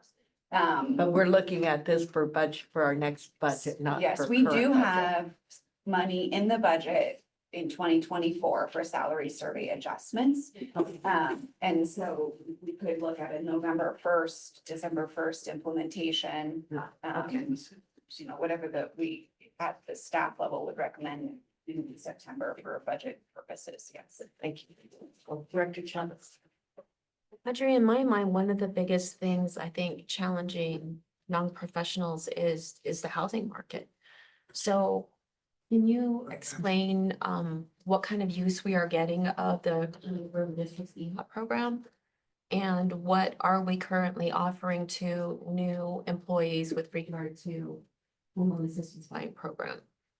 So we had a discussion last summer, or well, like maybe last fall, about our employee housing loan program. So we do offer up to a $75,000 down payment assistance or loan program. And that's great. And I really appreciate the support there. But when we're looking at a house that's, you know, $700,000 on a single income, at interest rates at 7-8%, like the 75,000 still doesn't even get you to a place where you can get anymore. And so I think it's a benefit that employees are interested in utilizing. The cost is still a barrier. And so I think that is certainly something that we should continue to explore, whether it's a home ownership or a stipend for housing or something. And that is one of the things I wrote in my memo, is that I think we've talked a lot about benefits and how to compare benefits. And if you're competitive in the market, and sometimes it's hard to compare apples to apples, but it's certainly something that I think we should consider to do a more, you know, holistic benefits review. Find areas of opportunity where maybe we could increase. Additionally, if there's, you know, I'd like to maybe change our recruitment methods or our packaging and advertising of those benefits so that people can understand, but it doesn't necessarily solve the housing issue. I think you either need to do a blend of both the EHOP and salaries and wages, or something to sort of make it easier for people to move to Glenwood Springs and take this position on. But I mean, I think I feel very strongly that a lot of government organizations have lost a lot by allowing people to work remotely from home. And I think that team dynamic and atmosphere is incredibly important to our employees. But obviously, when you have children and you're trying to balance life, I think some flexibility is really important in that package as well. But I do like, I don't know how on board I am with the remote working kind of idea for too many positions. It just seems like this is such a dynamic team that interacts constantly. You really need that day-to-day interaction. I think the new building or the renovations that have been done really add to that. People wanting to come to work and being really happy to be here and together and having spaces to work. Director Beckley. So, from experience, the truth of the matter is that, you know, all of us are looking for a staff accountant. As you know, so every company here is looking for staff. So we're all trading, you know, who can we hire from an existing company? Because for you to afford a $650,000 house, you have to make between $160,000 and $215,000 a year. And I'm not paying for a staff accountant that much right now. So I can't bring outside talent to this valley to be that staff accountant. So I'm looking at stealing your staff accountant, you're looking at stealing one. So the key to this whole thing is that we have to find something to do with housing. I don't know, it's gonna be smart, someone smarter than me that figured it out, but we have to figure out housing. I don't know what it is, but we need to figure it out, or we're gonna be gradually, where we're just gonna keep stealing each other's employees and just hurting all the businesses in town. So. The housing is everywhere though. That's Yeah, that's true. everywhere. Even in little Rangeley, there's a waiting list. It's everywhere. So we have to figure it out, and Yeah. and maybe it's remote work, you know. I hate to see it, but maybe we move our offices to out in the middle of nowhere where it's cheaper to live. I have no idea. He can't house anybody there already. No, listen, man. We need contractors to build because they're all going to Steamboat, they're going to Aspen, they're going to Vail, because we don't pay enough comparatively. So, and that's the key, in my opinion. It is, I agree. And I don't know what the secret is, because we haven't figured it out yet. And we built some housing, that's entry level. So. And it's a national issue. It's not It just is, here. yeah. Is there any value to a compensation package plus, when you look at the total compensation, having a housing allowance? That's a flat rate for every employee who lives in Glenwood Springs, or, how does that play into looking at the big picture? Yes, I mean, we see that in some of our municipalities, primarily for law enforcement, if there's a response time where you need to live within an area that would allow you to respond within 30 minutes. They're definitely providing some housing assistance. Obviously, there's very strong there's very specific guidelines put on that, so it cannot be abused, you know what I mean? And it's directly related to the desired outcomes of the board. We need to have, this person or this job needs to be available to provide services within a certain period of time, so we are willing to supplement that. In your world, it may be this team dynamic that is very real that you talk about here, and there's certainly value in that. It might be, hey, we have to be remote for this one position to bridge the gap until we solve the housing side of things, or it may be more targeted. There are certain positions that we see value in them being here in the building, and we're going to provide an additional housing allowance for those positions. It may be that specific, where it relates directly to outcomes. It's not an easy question to solve for sure. And I know to some degree, you're probably saying, geez, we needed to hire Rob and Evergreen to tell us we have a housing affordability issue. Thanks for your help, man. But if I could give you just an overall general theme takeaway today, it would be that money is not the problem. It is not the sole problem. What you're paying your employees in the way of an annual salary is not the only problem. Do I believe you should be at a higher percentile of the market? Yes. But outside of that, even if you move to a higher percentile of the market, there are still non-compensation related factors that I feel you should strongly as a board consider to make your total compensation package one that would be where it used to be and reestablish back to that point where you used to be. And are we responding to what you heard from our existing employees? Because what we didn't see is what primary themes were. Were there more than one? Was it burnout? Was it stress? Was it housing and, or family? Or I think that we also need to listen to what our existing employees are saying in the development of that total compensation package. Yeah, and I think, in the draft report, we do have an outreach chapter that I did keep very broad. If we need to add, or if you would like me to add additional comments, more specific comments that I received from staff when I was here in this room, asking them, why'd you come to work here? Why have you stayed? What are some issues you're having, you're experiencing here? What are you hearing when you go to fill a position and folks are telling you why they did or did not accept the position? What is succession planning looking like? What's the workload looking like? Tell me about your benefits. When I was asking them all of those questions, I do have very specific feedback.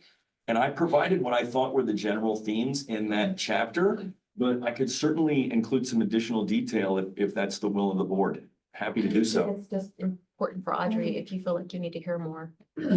Sure. It was helpful. So, Audrey, you go ahead. No, I think what would be helpful, and, this discussion is really helpful from the board, that we're asking for a consideration of a change in the compensation philosophy. And I think that it would be good to have kind of some, not necessarily action today, but some direction if that is the approach that directors would like to head or not. Because then that will change our sort of implementation of the compensation piece and a presentation and discussion with the board at the September budget workshop for sort of a final approval.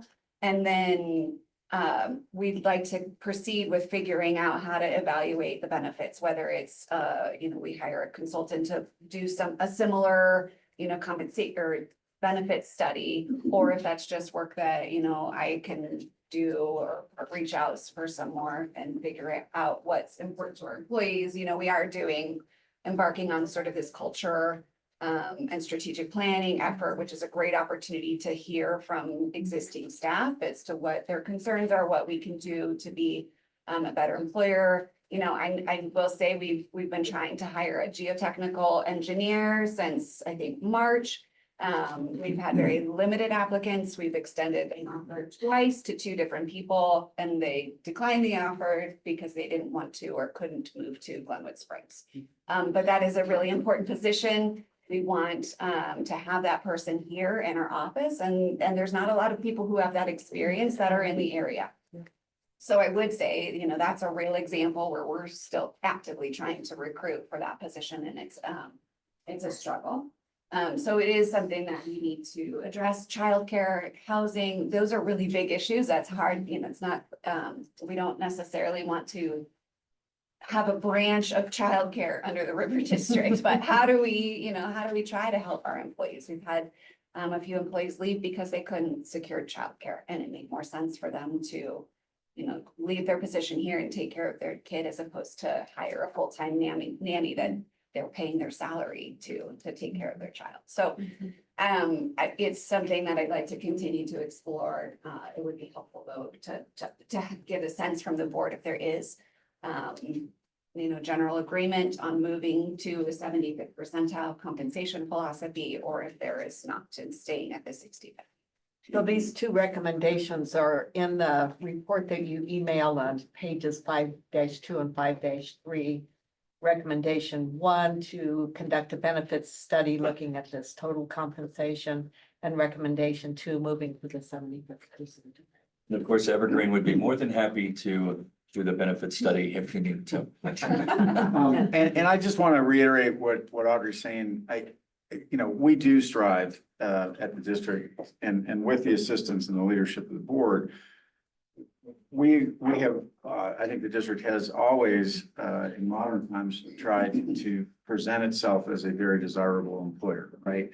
A large part of what you saw yesterday upstairs in the renovation and outside in the landscaping is creating an atmosphere in an area where people want to work, right? That is what we are trying to do. We do our best to inspire a collegial atmosphere, to empower our employees to make decisions and feel the autonomy that many of our you know, kind of high level thinkers need to do to feel satisfied in their jobs. Our role frequently in the district is, you know, as much as I may be out, you know, scrapping for our, protecting our water on the West Slope, I am also following up with employees to figure out how we can support them better, right? The culture survey is really important, and I want to encourage the board to let us come back and say, hey, this is what we're hearing from our team. These are some things we could do to improve. And that's really important to me as a general manager to hear from our team on that. I think there is a non-compensation piece of this. Absolutely. What is that, right? How do we achieve that? And we are dedicated to doing that. That's something that's really important. This compensation part is part of attracting employees. We have lost out to a number of employees, and I got to tell you, Tom, the private sector has screwed us over time and time again. I have offered jobs to people and only to have their current employer beat me by 20 grand. And we're not going to get into that competition because we're never going to win. And it happens to here in Glenwood Springs, that's exactly what happens. And that has happened several times to us with people who are in the private sector. They go and tell their employers that they're resigning, and they get this offer that they can't refuse. And they call me back and say, hey, what do you think? And I it's like, go stay. Was that particular to all levels of, or is it only some? All of us. And so I didn't see the data you saw comparing private versus public. Yeah. But I know what we're facing here. I know I took a significant pay cut when I came here. Now, that's fine. It was voluntary on my part and I knowingly did that. I don't expect everybody to do that. I don't think it's reasonable because we all have, you know, my kids will tell you that they have more debt from college because of it. I will tell you it's because they chose expensive colleges. But I, you know, I really think what we're asking the board for today, and just to reiterate, is, you know, direction on really two issues. Do we further analyze our benefit package to understand where we may be able to be a better, more attractive employer? And two, what's the right pay philosophy on the actual salaries? Is it maintaining it at the 65th percentile, which by the way, is a leader in the market? We recognize that and I think has been appreciated by our employers, employees. What we are finding today, and I do agree, what it is it's compensation. Compensation allows you to then buy the other things in life. The other things in life require housing, food, you know, some very basic sustenance. I actually was just looking at what the median home price is, and I'm getting $700,000 in Glenwood in June of 2024, right? That's the median. That's that. And if you can find that house, because there aren't that many on the market. So how do we balance that? You can do it one of two ways. You can make salaries that allow people to pay mortgages at that level, or you can classify it as something else, which by the way, is still taxable income to the employee and is still, you know, in the end, it's the same dollars, right? I don't know how to do that. I can probably figure out a way, but I want some direction from you if we are going to remain a competitive employer, those are the kind of things we need to address. But we just need to know how to prepare a proposed budget for you. Are we at the 65th level or are we at the 75th percentile, or do you want to do something else entirely different? That's the policy direction we need from this board. And Director Richard. Madam Chair, I guess that was where I was going is, do we have the flexibility within our taxpayer budget to do this increase and not sacrifice other areas? I think we do. I mean, right now we are putting appropriately vast amount of reserves above and beyond what we told the taxpayers to do into our community funding partnership. That is revenue that we have acquired because of our general property tax.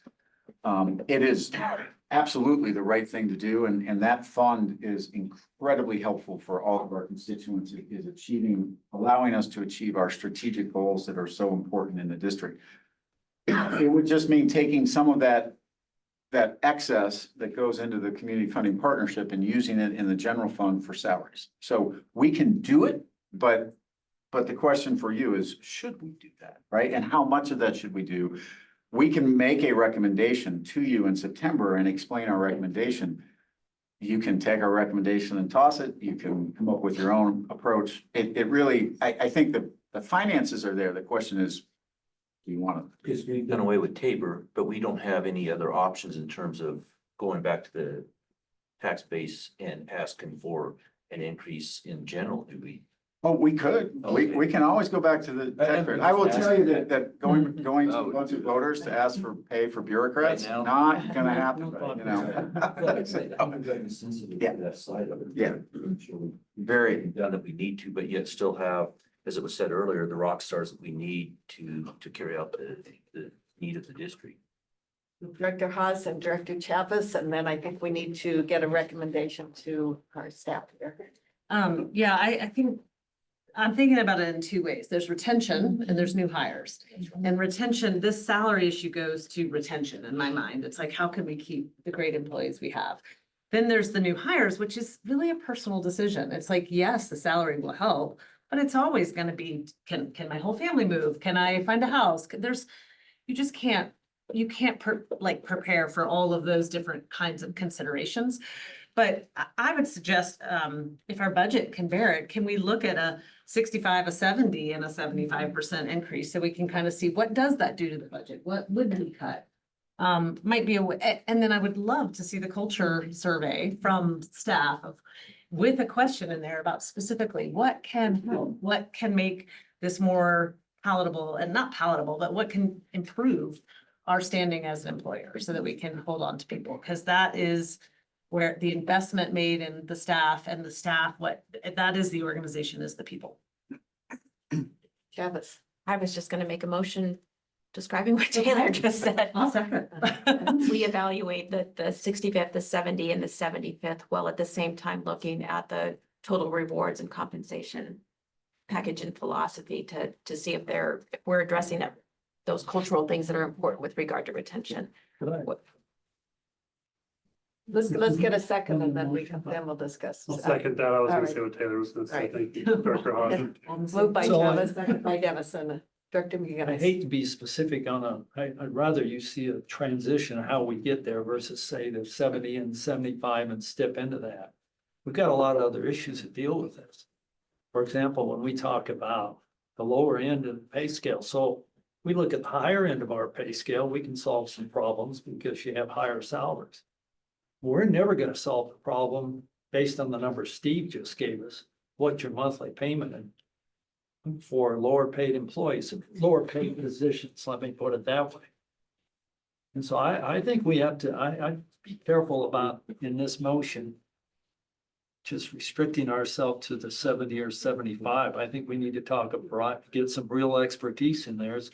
How do we transition? Because in my own mind, I can't figure out how we're ever gonna take a lower paid position and make a house affordable for them in this community. And by the way, I was born and raised here. Proportionately, that's always, I mean, that's how the system works.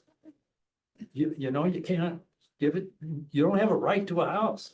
And so I think there's a lot of, I think it's been a great conversation, but I just ask that you modify the motion and just say, how do we transition? Because I think we have a lot of issues to talk about on that transition one. Could that be part of the exploration of what I'd the be staff happy comes to back do on? that. I'm not trying to be an obstruction. So adding it to the Great, motions. maybe add it. Yeah. Or And I presume that's what staff recommendation or proposals will come back with the budget workshop. So here's how we could get here. Director Jennison? I'm gonna follow up what Director McGinnis said. I think this is a great analysis. I'm actually doing a very similar project at my real job, and this is difficult work. What we found there is Rob has the hard work of just looking at titles and figuring out what salary ranges are. What we have to do is then determine what is the workload, what are the responsibilities under that title, and are they being compensated fairly? And can we find the right employees and retain the right employees? Considering all the pressures that might be put on them at work, how are they compensated? How are they valued in the workplace? How does working here feel to them? And I appreciate the fact that it seems that the staff is a real tight unit.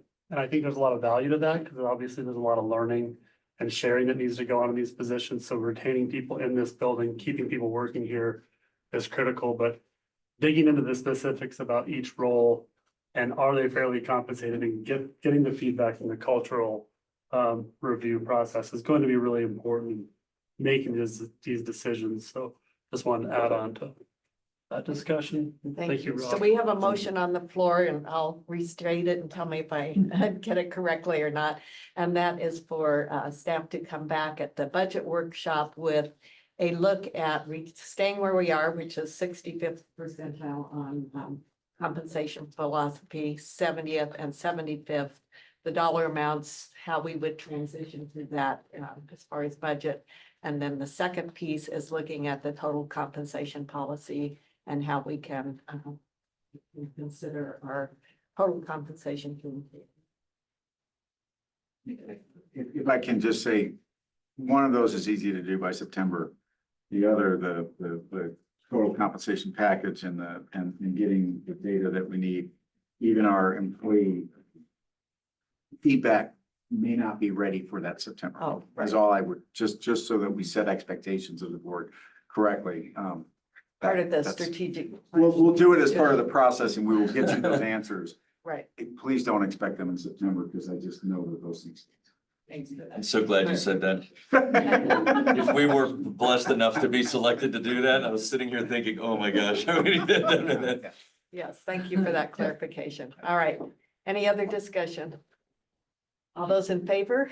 Aye. Any opposed? Right. Thank you, Audrey, for the, thank you. Let's let tears on the.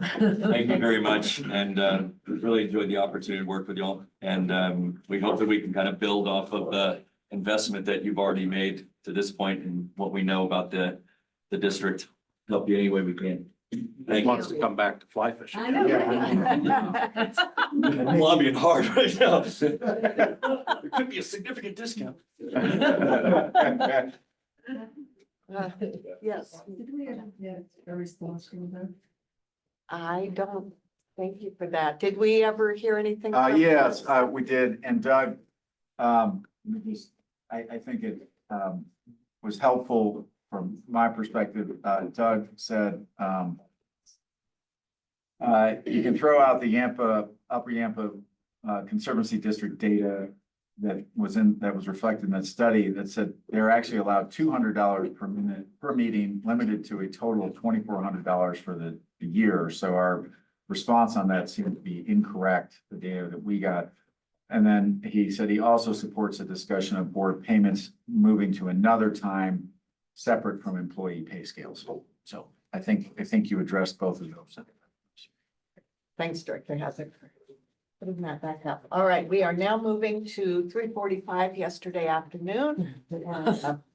We have items to consider with the community funding partnership, administrative changes, and then applications.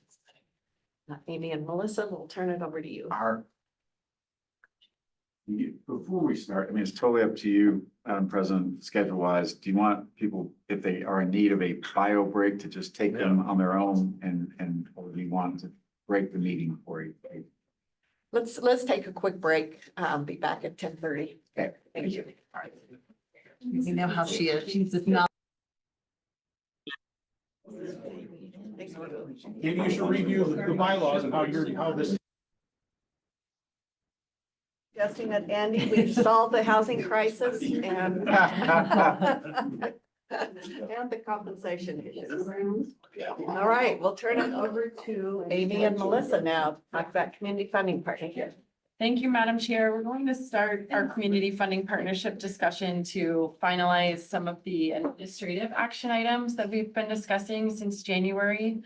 So as a reminder, we process-wise typically bring administrative changes to the community funding program to the board in January, and those examples have been updates to the CFP framework and guidelines. As this is a new program for the district, we learn things every year. We get requests for greater clarification on a number of items as we move through this program. And so we use this opportunity to be responsive to the feedback that we receive from a variety of constituents or staff or the board. The reason we're picking this back up in July is because we have been recommending changes to the multi-benefit water projects policy as that's been up for renewal.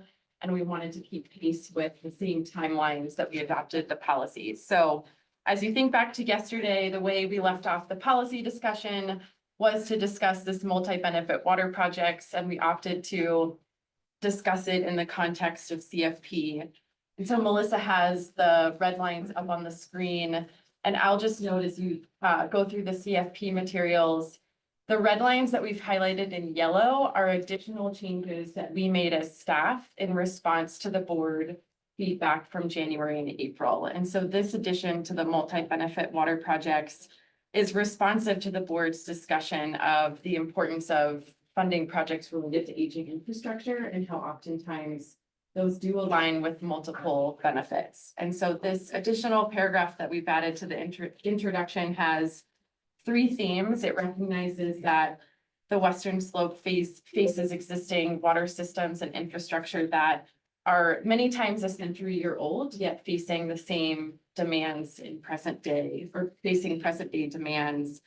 The second point is that these systems, because of that, are reaching their ending lifespans and they necessitate repairs needed in an environment of increased costs and labor shortages and equipment shortages. And the aging infrastructure projects can often meet multiple benefits and support multiple beneficiaries by oftentimes increasing water efficiency, supporting productive agriculture, improving watershed health, and improving drinking water quality. So we wanted to make sure to add this theme throughout our recommended edits. And then within the community funding partnership framework that we're asking the board to adopt as well is a recognition of this theme in the multi-benefit water projects policy, an emphasis that we do prioritize as part of CFP funding, given the core intent of the ballot initiative and this program, that we do prioritize multiple benefit projects. But this prioritization in our minds doesn't preclude the consideration of aging infrastructure projects Because again, in our minds, they can often meet multiple benefits. So those are the changes that we've made to address some of the board discussion, and both the multi-benefit policy and the CFP framework are action items for the board to consider.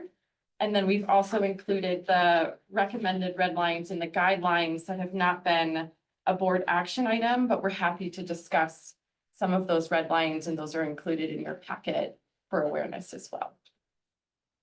Director Capus. Amy, I was gonna ask if we could make an additional, a change to the language, that something to, in that second highlight there where it says this prioritization does not preclude, but adding something that also says that this approach in addressing aging infrastructure is part of a demonstrated system optimization or reach level stream improvements. Because sometimes I think when you have producers, they're not all ready at the same time to do a project when you're trying to address aging infrastructure or diversion infrastructure.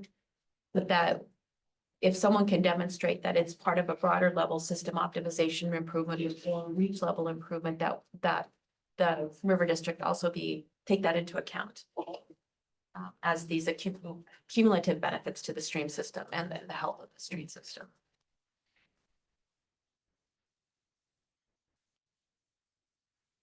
Director Chavez, could we accomplish that by including this prioritization does not preclude the consideration for aging infrastructure projects or system optimization efforts? Would that accomplish okay, great. And then we have included, just a note as part of the guidelines, when we did include more clarification for on-farm projects, we did include language that calls out the importance of on-farm projects that can provide efficiency benefits. And this gets into a bit of Director Gray's comment of how do we define efficiency.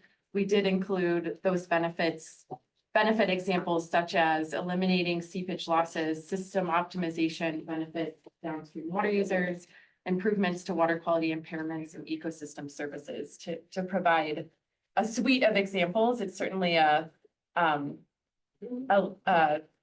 limited, but not limited list. That works great. Just examples. Yeah, no. Including but not limited to. Other comments? Amy, can you clarify again what action items you are looking for? Yes, thank you, Madam Chair. We are requesting that the board approve a revised community funding partnership framework and the revised multi-benefit water projects policy statement. And we will include the addition that Director Chavez recommended in the framework. Director McGinnis. Yeah, unfortunately, my computer went off when I stepped out, so I'm trying to find my page, but I wanted to speak very briefly about the contribution in kind. And you redline that in here, and that's just the content. So could you very briefly describe, because I've always been concerned about what, we're putting hard cash in, and we've had this discussion before. And then the recipient of the funds says, well, here's what we're doing in kind. And I think there's always a temptation for the in-kind contribution to overstate the in-kind or adjust the in-kind so that the proportions are taken a little, and so kind of discuss how we handle that, how we investigate what is an in-kind contribution, something that they would have had to do routinely anyway. Now they're moving that into the category, so it looks like they're doing a higher proportion than really they actually are. So we've addressed that before, but what are we doing different now, or how do we address that? Sure. Thank you, Director McGinnis. I think to respond to your question, and you're right, this has been an ongoing topic that we've made improvements in the program throughout based on feedback. With the community funding partnership, we do have at its core a strong emphasis that we always want our dollars to be a leveraging opportunity, and we always want to see a meaningful contribution from the applicant. So we have included in this guidelines more information on what the typical percentages. Can you give me my page number so we can find the packet? 185. Thank you. Actually, I'm right there. Typical percentages of, we are often in the 20 to 30% realm of a cost share. So we're always looking for contributions from the applicant or leveraging other public-private funding sources.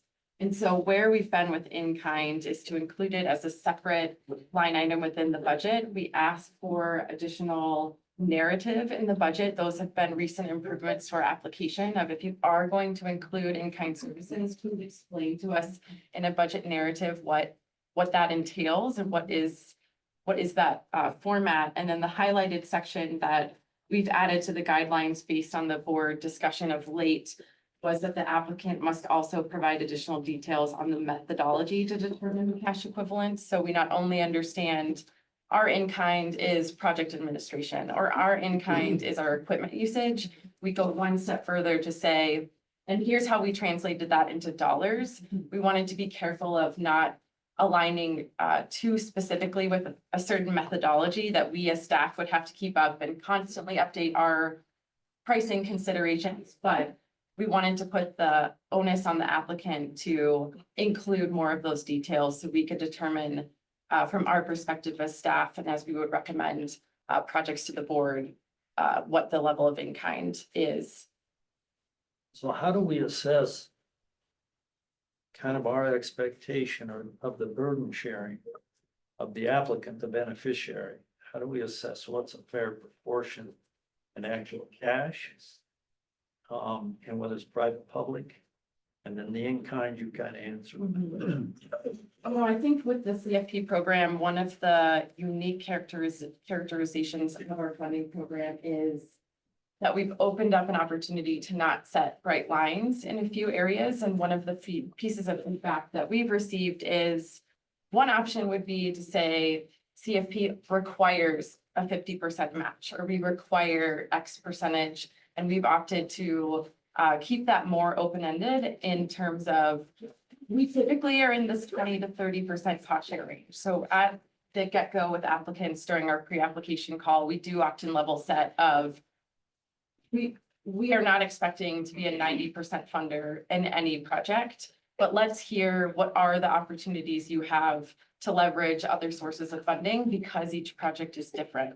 And so we try as staff in our staff narrative and in our staff analysis to document when we're doing our analysis of the funding and the different sources. Here's how we came to our decision in terms of what would be that threshold for the different leveraging sources, and what is our recommendation as staff or to the board of what we think is a viable funding recommendation from our program. Yeah, and I would just say it is incredibly important that, from my perspective, and what makes our program different than the state and the federal programs that are available to many of our water users, is our ability to be quick, responsive, not have a bunch of black lines and boxes you have to check and exclude projects. We want to be of assistance to our water users, and yes, we want to make sure they share the burden.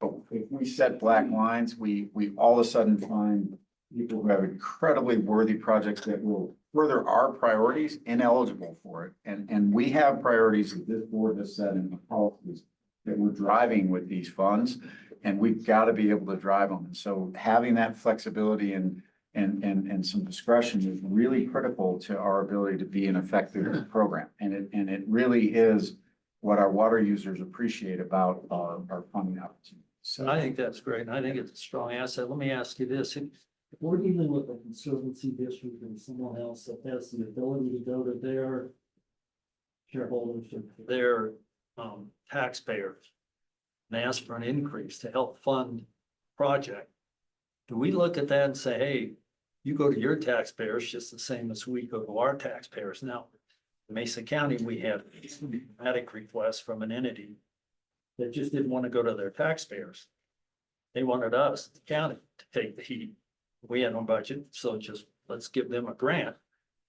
And do we look at any of that? In other words, kind of really, what are you contributing? How much are we? We do look to our other taxing entities to supply significant funds.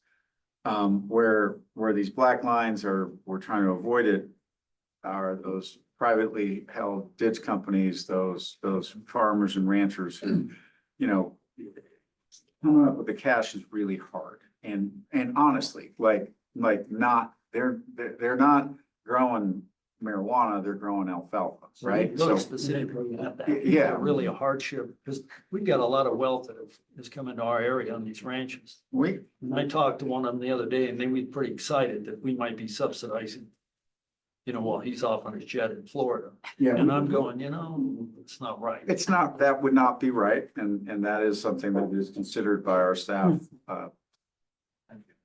Director Chavez.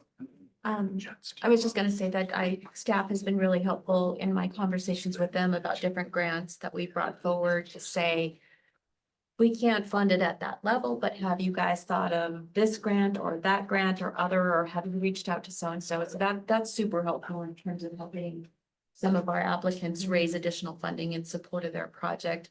And I think even with the city of Gunnison Water Treatment Plant as an example, we recognize that our taxpayers are already being taxed to support that type of water infrastructure, but because it is so expensive, you know, we've come to the River District for support, and they've said, you know, we typically will fund at this kind of a range because there is this other source. And so I think they do a really good job of balancing everything and making those recommendations that you're doing about. So I just wanted to commend them on their work. One other thing I'd like to weigh in is thinking about what the total benefit of the project is. I think that also plays into how much we expect of the ditch company or the district that is asking for the funding. One of the projects that I brought to the community funding project partnership was the primary beneficiary was the environment and the river and the recreation. The ditch company got probably a better functioning head gate. It was something they probably could have lived with anyway. They could have kept doing what they've been doing for 100 years and not change their budget significantly. It was difficult for them to go to their shareholders and say, hey, we need to increase our rates for a few years. Time was sort of the essence because we get trapped in this thing where we're trying to use the community funding partnership and all these other funds to leverage CWCB and federal dollars. And so the time for them to kind of make that decision wasn't there. And the benefits to a kind of a community-wide project that might be on a river, like Director Rober and I was talking about a diversion on the North Fork, that the ditch company could really live with it. It's 100 and some years old, but they've been getting by. But if someone floats through there and people are gonna start floating through there more and more in the future, people are gonna die. And that's just the reality. Like, it's a super dangerous section of river. So fixing it, we might not be asking the ditch company to put in a lot of money. Maybe it's somebody else comes to the table and makes that match for them. But I think the staff has done a great job, especially in Erie County, where we've had some asks from very wealthy individuals to fix one specific portion of a ditch. But thinking about, well, that isn't a community benefit. And even if you do come up with a match, it might not fit into the program. So I think they're doing a good job of looking at it case by case and thinking about what the total benefits are and how do we use that dollars to leverage other funds. I think they're doing a good job.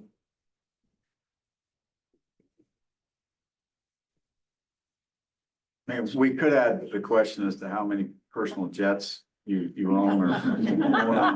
Where do you take vacation? Yeah, where do you take? Well, there is just for there is a little history to this. And that when we subsidized how much grant was there. Sports team. Stadium. That proposal was, okay, but when the team is sold, we take the proportion of value that was added to it back to the taxpayers. And I just want to be very protective of our funds because we're making a large ask ourselves for a little project showing.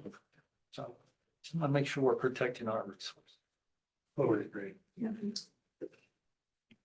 Other comments? Do we have a motion to approve staff recommendations? So moved. Okay, moved by Dennison, Second.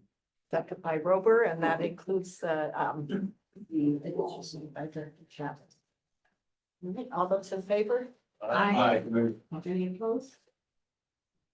Thank you. Thank you. So we'll move right into the projects. We have 3 action items to discuss. 2 related to specific projects, and then we'll have a discussion on a proposal for an allocation for airborne snow observatory ASO flights into the future. So I'll let Melissa take it forward with the projects. Okay, so the Crawford Water Conservancy District is coming to us for a request of $121,687 for an emergency grant. In early December of 2023, they experienced a landslide that threatened to take out their feeder canal. The Crawford Water Conservancy District serves about 10,000 acres of irrigated land. Feeder canal comes out of the Smith Fork and goes into the Crawford Reservoir and then on to irrigators across the valley. This landslide obviously needed to be fixed. They're already working on it, and they've been working with the NRCS, who provided a pretty large grant through their emergency watershed protection grant program to support the restabilization, regrading, bentonite compacting, everything really to stabilize the hillside so that they can continue to use the feeder canal. Now, the interesting part about this project is that they have been working with the Bureau, who actually owns the feeder canal, to apply for MOA funds to pipe the entire feeder canal. The application was submitted prior to this landslide, and the Bureau definitely has been encouraged to expedite the process because of this landslide. They have declined to provide any financial funds to this specific emergency, but have been up for conversations. You know, at the end of the day, is we've talked about this before. To find emergency funds is really hard. And this applicant has done a great job of providing NRCS funds. They're contributing a fair amount of their own, and also have taken out a loan to support just general work for now until they can secure our grant. So at the end of the day, we are recommending full funding of $121,687 for this emergency grant.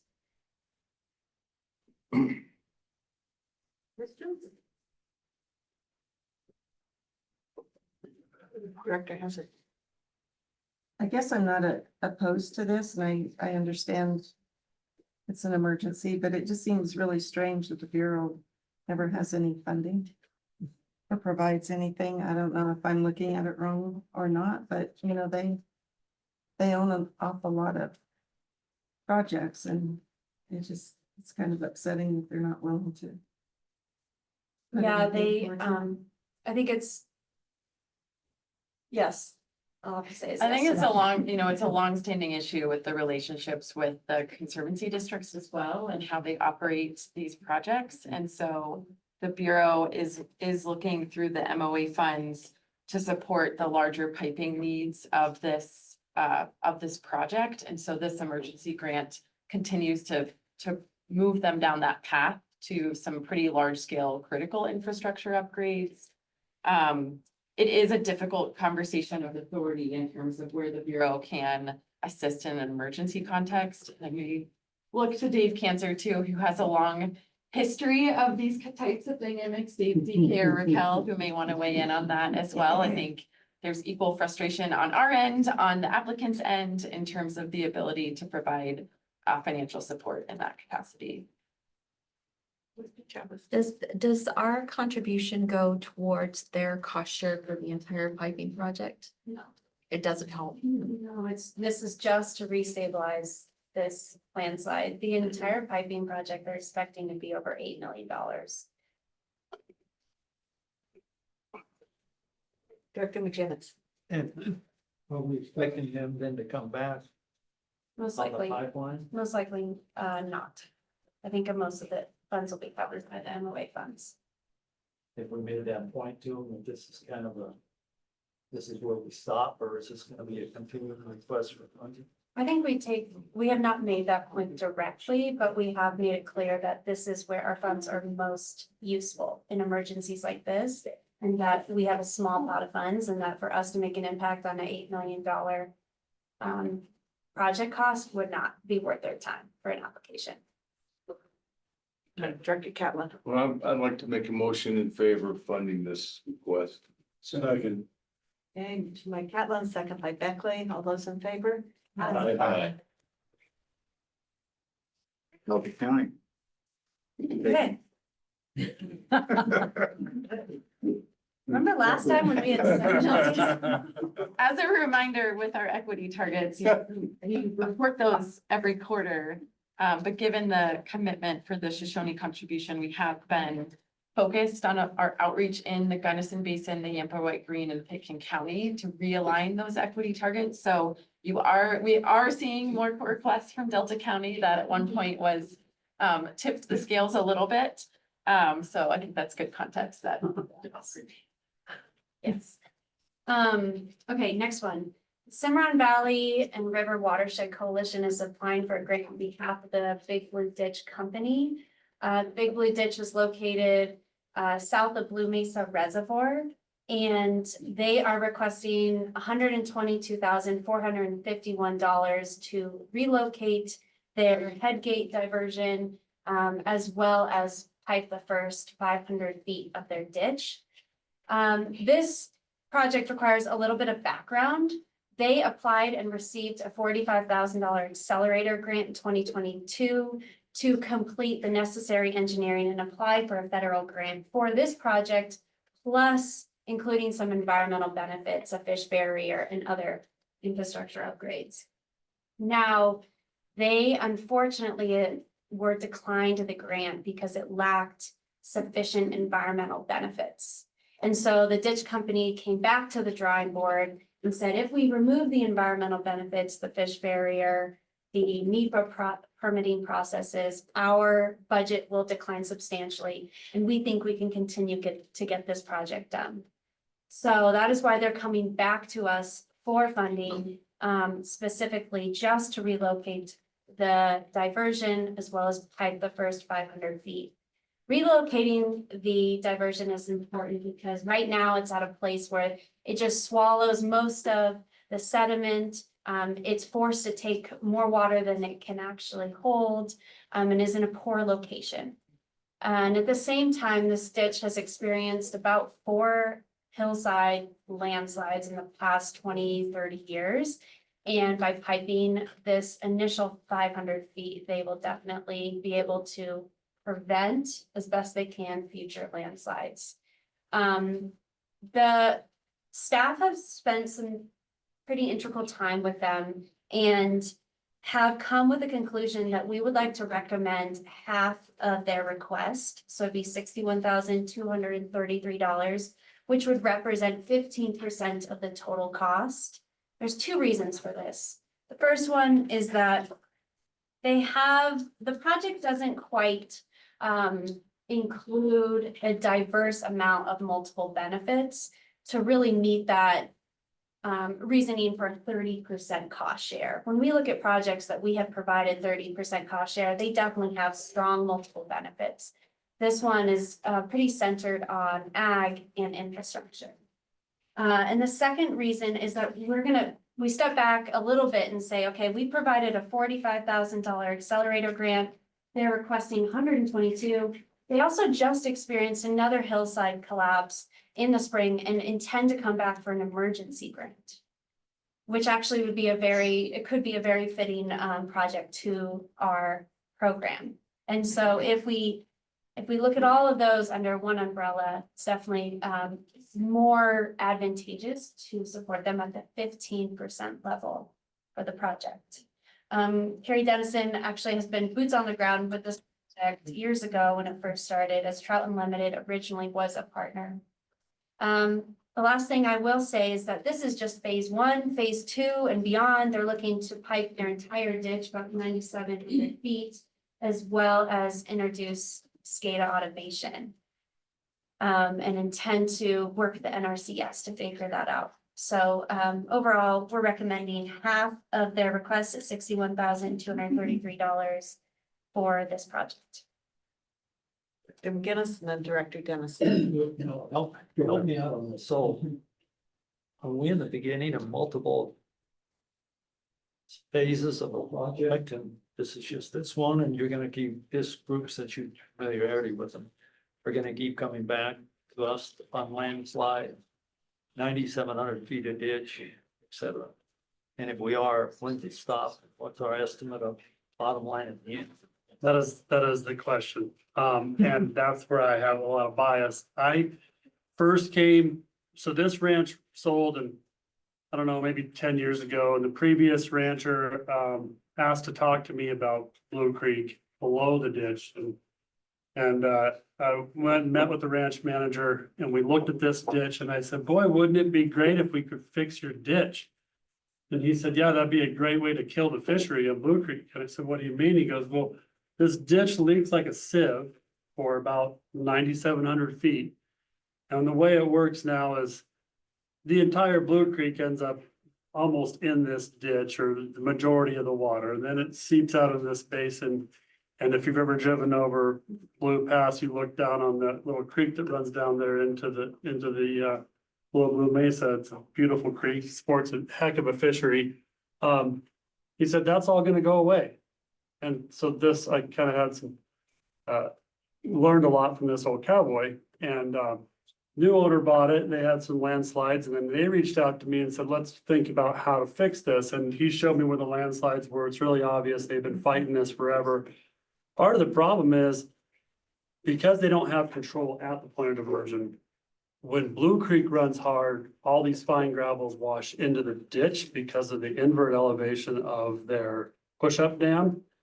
And so they take in all the fines into the ditch, which elevates the head elevation in the first 300 or 300 yards or so of the ditch, and then it, or even further down ditch, and then it seeps out and blows the ditch out. So adding the control in the pipe to the very front of the ditch is something I'm totally in favor of. The first 500 feet is literally a landslide. It is a vertical hill. In fact, at one of the days I was there, there was a pine tree that toppled off the hill into the ditch, and their head gate looks like something the 4-H kids built in the 1930s. It's not doing great. This first phase, I think, is gonna be a benefit to all the water users in the basin. I think it's gonna help them solve some big problems. I think hopefully it's something that they can add some remote control to, so that if, we see a big rainstorm or it notices a change in water level, it can shut the head gate down or to protect them. The piping in the phase 2, I don't think that it's worth it. For the number of reasons. This is a trans basin diversion, so it diverts water out of the Blue into the Cimarron. We're talking about irrigation of land at 9,000 feet of elevation. That's something like that, Mark. It's pretty high. Yeah. They're not cut. I mean, there's one hay field on one of the ranches. It dumps water into Stumpy Creek, where they pick it up again. They've got a lot of water decreed to the ditch, but their irrigated lands don't match that adjudication of those water rights. So, all that being said, I think phase 1 is warranted. I think the 15% that the staff recommends is in line with what I think is the right level. But I think we'd have to think really hard about what the benefits are of piping this whole ditch that stands to dry up a basin. I know it's an unpopular opinion, but that's where I come down on this. And I've spent a lot of time on that thing. Dr. Catlin. I don't think we're making a commitment to anybody. If we fund this one, where we see the benefits that we're expecting out of that first 500 feet, we've made our statement. We've done what we needed to do, what we could do. And as far as being committed to any other project down the ditch, I don't think we're committed at all. We would look at that in a completely separate way than we would fixing this and saying, okay, after we fix this, now we're gonna hook onto your pipe with our more money and more money and more money. I don't think we're committed to do that. So this one makes sense to me. Just want to make sure they're aware of the fact that the project at a time versus. Yeah, a one memo long-term would probably commitment. keep them aware of it. You know, the previous applicant, they didn't get the grant. So all of a sudden, we're backfilling the gate. Yeah, but the one that we just approved was an emergency, Right, I get it. legitimate emergency. That guy's called me 2 or 3 times, worried about that whole outfit up there going in trouble. So what we did on that one doesn't reflect how we're gonna do this one, I don't think. Director Chavez. Yeah, and I think the 15% is warranted and fair, and I do think that we should help them. This ditch is also caught between, it's not within a conservancy district, so it's not something the Upper Gunnison could help with. And we're talking about this area and whether there might be interest in bringing it into our boundary. So I do think that they could use that little bit of help, and I do think that these improvements really help kind of get them kickstarted to addressing some of the major issues. And I support staff recommendation and would move that we accept. Second. Okay, we have a motion by Chavez, second by Catlin. All those in favor? Aye. Any opposed? All right, that's good. Thank you. So our next conversation with the board and recommendation is for a multi-year allocation to support ESO flights across the district. And I think this one will warrant a bit of discussion from Melissa and I to explain some of our thinking here. And I also want to recognize that we have Jeff Deems in the audience, who is a co-founder of the Airborne Snow Observatories as well. So we will set the stage here, but to the extent folks want to dive into some of the technical details, we may quickly defer to Jeff. But just to set the stage on this, ASO flights is becoming more familiar in our everyday vernacular in the water world. It's been a technology that arose out of an effort as part of NASA and has been used in the water world for over a decade. But essentially, this is a technology that uses snow surveys via lights and LiDAR technology to provide high resolution and accurate snapshots of the snow water equivalent within our watersheds and basins. And the benefits of this technology are becoming more clear across the water world, of offering an opportunity for more precise water administration. It provides early warning capabilities and more accurate planning for extremes, whether that's on a wet year of a high flooding potential or in a dry year of predicting severe drought conditions that can allow our water users to better plan for reservoir operations in different fill scenarios. And ultimately, this leads to better decision-making on the accuracy and reliability of our water supply forecasts. And as this technology continues to be used more and more, it is an expensive technology, and the funding landscape has continued to evolve as well. And so the state of Colorado, through the Colorado Water Conservation Board, has made increased and more consistent investments through their annual water projects bill. So most recently, the state authorized a $2 million contribution through this year's legislation. That was House Bill 24-1345, I believe. You can correct me on the number. The Bureau of Reclamation also continues to advance its funding availability through a program that that is known as the Snow Water Supply Forecast Program to support emerging technologies and snow surveys that can include ASO flights. And so in 2023, that Bureau program awarded $11 million in funding for a variety of snow forecasting projects. And this year, they've made a minimum of $3 million available for its 2024 round. And we do have multiple Colorado-based applications for ASO flights as part of that funding. Also, within the landscape of funding and collaboration, the state has a work group, the Colorado Airborne Snowpack Measurement Work Group, CASM, that has continued to formalize and be effective in bringing together individuals across the state to provide a network of collaboration and recommending how those statewide dollars are allocated across basins, where do partnerships exist to coordinate these flights and identify funding gaps. And also our relationship with this technology as part of the community funding partnership continues to evolve.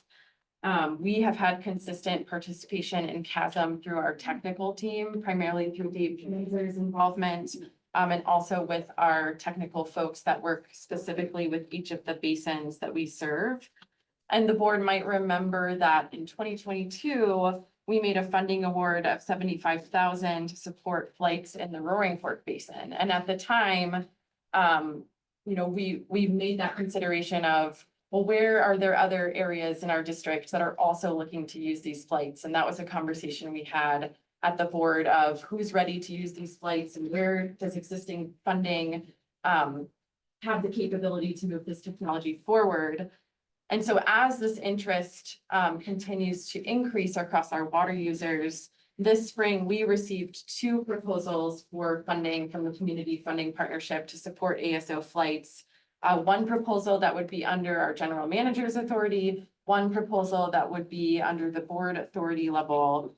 And so we had essentially a couple choices of we could continue to take these projects on for this similar technology, similar flights across our district, obviously in very different locations and very different purposes on an ad hoc basis as they come to us, which can make things difficult depending on the level of authority that they fall under. And in terms of what resources are they trying to leverage? Are they going after the same funding source? How do we have this whole picture across our district of where this technology could be beneficial and where there's interest across our water users?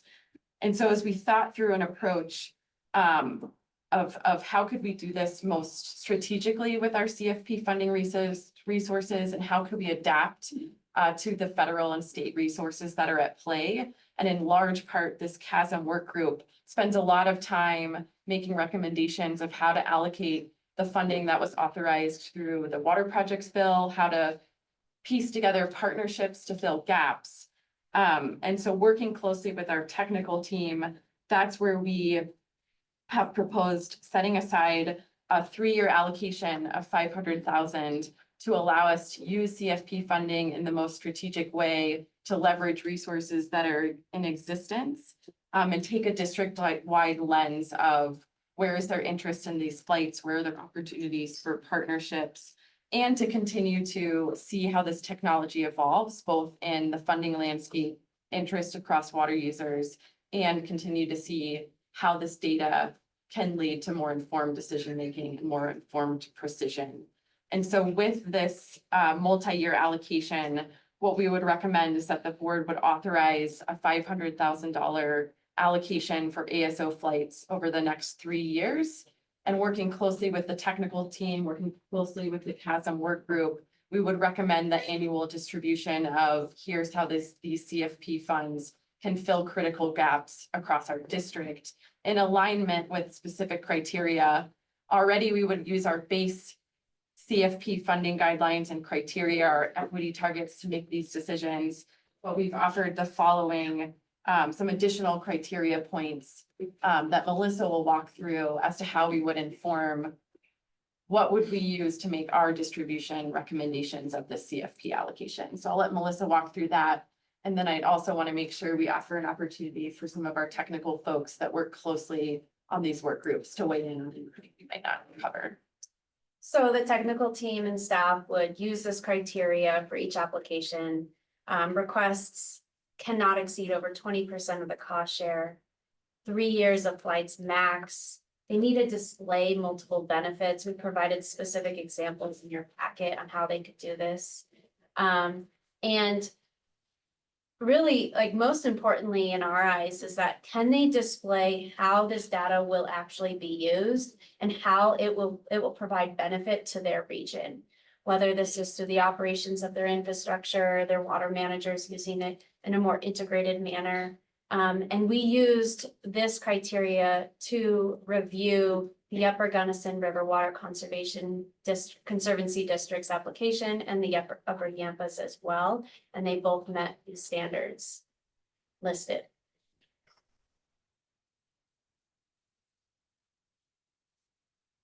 Director Haas. Are we gonna hear? You know, pretty well described. The process that the state uses for the projects bill money is essentially the same that we would apply to go to sort of the greatest need and greatest benefit. I don't need to reiterate too much, except that the text that really supports it and would be a great tool for how we go forward in managing our water supplies for planning the land.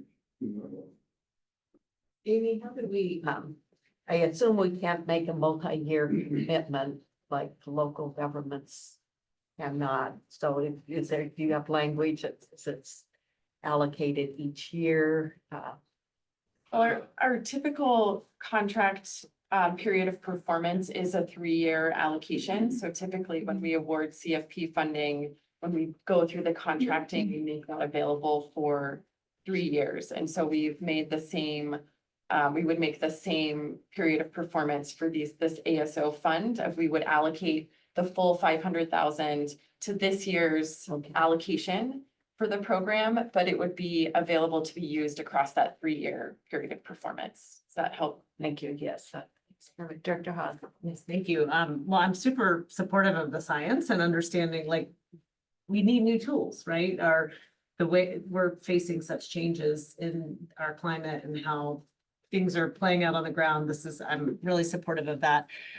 I also want to, I know we've done a Roaring Fork one. Now we're going to have the Upper Yampa, Upper Gunnison. I'd love to see the Upper Colorado. I know we're trying to watch that, but it just seems like Eagle, Grand, and Summit are where a big portion of the water comes from. So it would be great to see that in the future. And then I would assume the Front Range water providers would be able to pitch in on that, just again, as we try to help. What did you say? As long as we're paying, they're all interested. Yeah, well, no, I think they should pay. I think this is their.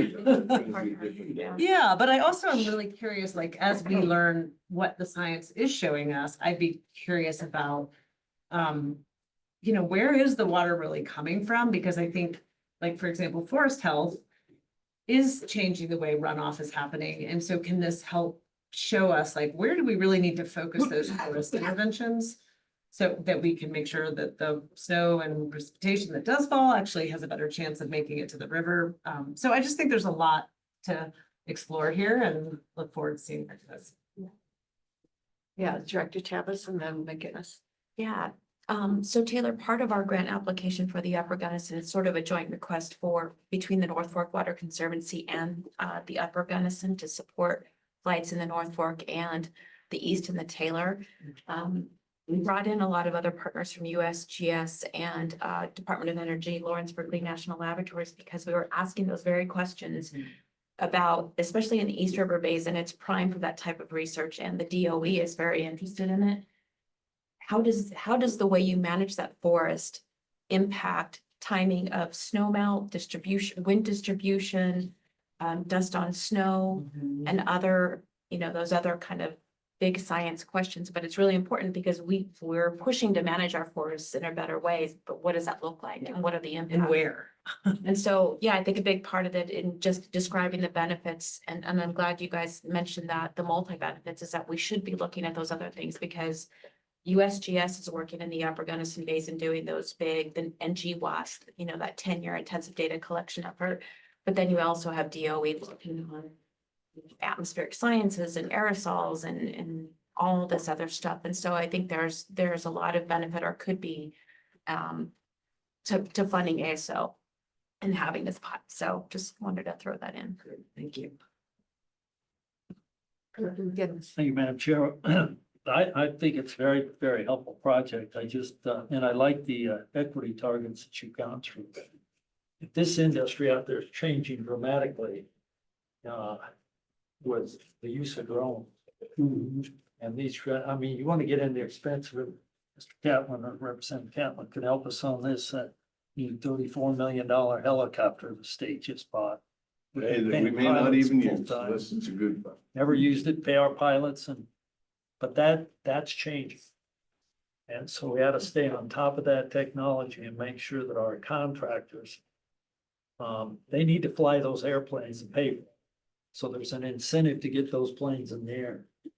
But in fact, now there's going to be less and less need for those aircraft at several $1,000s an hour, I guess. switch to the drone. So that brings me to the question, so the community funding partnership, and I saw this the other day, and couldn't quite figure it out, will never exceed 20% of the total project cost. And then when I look at the $500,000 over the 3 years, is that our portion of the, and that equals 20% of the total project cost, or this cost can way exceed that, and we're kind of suggesting that, well, as long as it doesn't exceed 20%, we'll pick up the next 20%. Can you give me, and I think your guidelines on the equity are exactly what we ought to be doing on every project, because there's a lot of information that we can provide that other people are gonna want, and they can help share the burden. And that's the suggestions made. Anyway, if you. Yeah, thank you, Director McGinnis. I think we can provide, do you want to take a stab at clarifying that, but Yeah. So this is a strategic recommendation that staff and the tech team and leadership are allocated $500,000 to review ASO applications as they come over the next 3 years, so that we can view them together and that we can provide strategy as we have our counterparts working with the state on their own funding, and really try and figure out how can we use our funds in the most efficient and impactful manner. So that's kind of the lay of the land. So when applications come to us, these are our criteria that we're gonna follow, and we're telling you, like, this is what we're gonna follow, so that we don't have to come to you every time we get an ASO request. Yes, we say that they cannot exceed 20% of the cost share, but in all honesty, they're gonna be, cost share will be far lower, because of $500,000 is actually a very small drop in the bucket when it comes to the cost of these projects. These two recommendations that we have reviewed are under 10% of the cost share.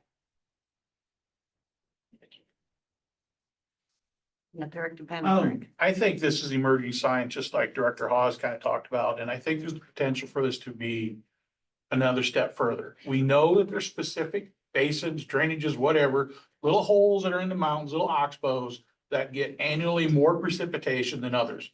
You've got your sweet spot, and that's just a little rainforest that's in the mountain that collects a hell of a lot of water.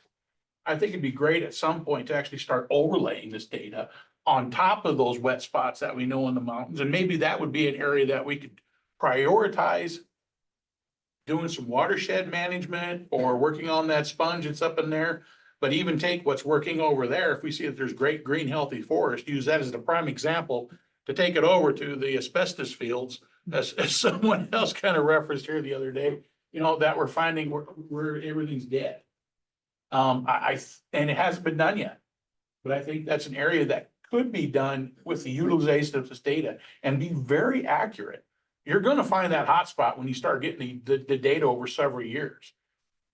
Hotspot's not the right word, so the sweet spot, you know, the wet spot, however you wanna look at it. So I'm supportive of this, and I think we're a ways from being done with it, but we're getting one step closer to what I think is gonna be very beneficial to build a natural reservoir in our mountains like they should be. Yeah, Director Lindsay. I think you answered this, Melissa, but my concern about this, and it's not really the approach, I think your approach is right to kind of weigh these as they come in, is will science change and reduce the cost?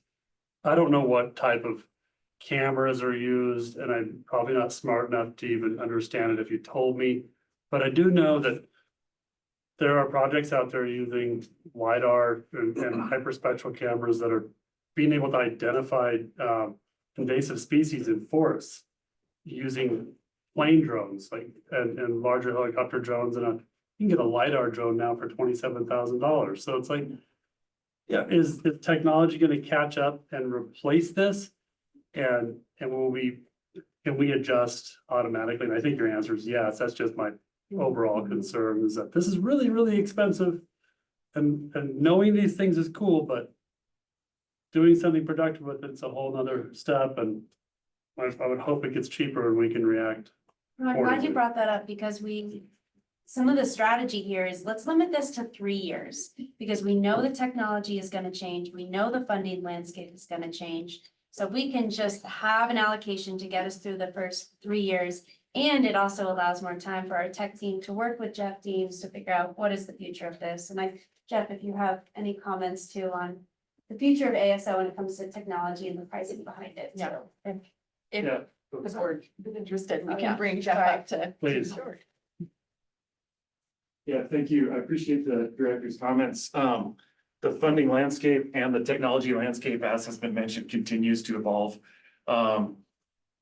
The technology we have arrived at through our 8-year history at NASA and in our current implementation represents the state of the art in terms of technology and science applications to get this particular job done. That is mapping our snow water resource, forested complex terrain at scale and in a timely fashion. So that means high resolution, wide area, quick delivery of data products.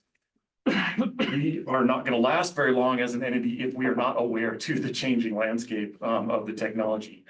Current drone technology is advancing rapidly, but unless we're flying a military grade like Predator drone or something, we can't cover the entire Roaring Fork watershed in a single flight like we can with the airplanes. That may change. So we're looking to bring in other evolving resources like satellite missions that NASA is involved with, that our science team has been involved with those efforts over many decades at NASA. So we're plugged into that selfishly from a survival aspect, but in our community support mission, we're a Colorado Public Benefit Corporation. We want the best solution at the lowest cost for everybody. The funding landscape has continued to evolve. It really, especially in Colorado, represents a grassroots effort in the most literal sense of that term, with a number of funding partners coming together in every watershed to make this a reality. It is an expensive technology compared to current budgets. What's also expensive is getting caught by surprise by a drought or a flood, in which case those costs are often borne by much larger entities than the locals. The pain is felt locally, but the emergency response costs are often pretty large numbers, but borne by larger entities. That's the cost comparison that I think is worth keeping in mind. For example, the state of California estimated last year that the ASO program there saved over $5 billion in avoided flood damage costs. That's a pretty difficult thing to actually quantify. But if we think about it in those terms, it's difficult to even mentally think about avoided costs. But that's the type of scale of impact that this project or these projects can have. It means different things in different basins, as Director Vandenbroek mentioned. And that's part of the evolution of this program, is working closely with stakeholders. Director Chavez and the Upper Gunnison District have been great partners for years. And actually, we now have a lot of great examples that come out of the management of the Taylor Park Reservoir system to point to as examples of how different stakeholders statewide can start to implement it. So the medium to longer term investment really helps build that capacity to make the most use of these data and for it to be there at those critical times of drought and flood to help avoid those impacts. Director Gray. Yeah, I'm all for this technology. I think we recognized it a few years ago when we would look at the SNOTEL sites and see the snowpack and say, oh, the runoff's gonna be 90%, and it's turns out to be a lot less than that. And here in Colorado and the Upper Basin, we're trying to figure out bigger picture, how to plan releases from the big reservoirs, not based on reservoir level, but based on hydrology. And so, are we getting there for that bigger picture? Are we getting there, and are we going to be monitoring not only the high elevations, but the foothills and even lower elevation snowpacks, and then not connected to what you do, but are we going to be dovetailing that in with soil moisture conditions? Because all of those things is what determines what the runoff will probably be. Are we getting there with what we're doing? That's my. We are getting there. ASO and its implementation is more than just the flight data.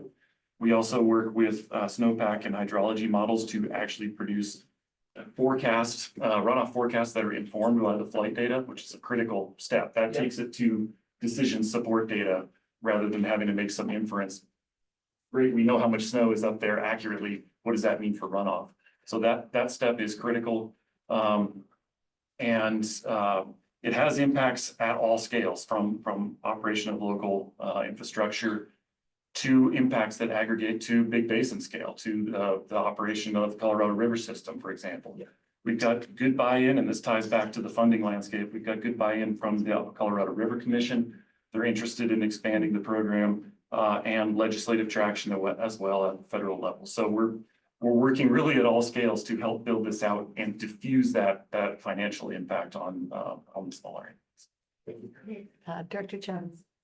And then Director Gray, also, with the Upper Gunnison proposal and North Fork's proposal, it is that coordinated reservoir operations. So if we can have a better idea of what the snowpack is in North Fork, we could better manage the releases out of Paonia Reservoir to meet the endangered fish flows below, so the Aspinall unit and that. So that's our proposals. Can we get to that phase, and how much benefit can we demonstrate from the science on that? But I think in the future, it may not be just ASO, right? It might always be models and SNOTEL and SNOLIGHT at different stations, helping us get that better picture. I think the elevational difference was a huge thing this year, knowing that most of that snowpack in the Upper Gunnison in the east was at those higher elevations that the SNOTEL sites were not picking up.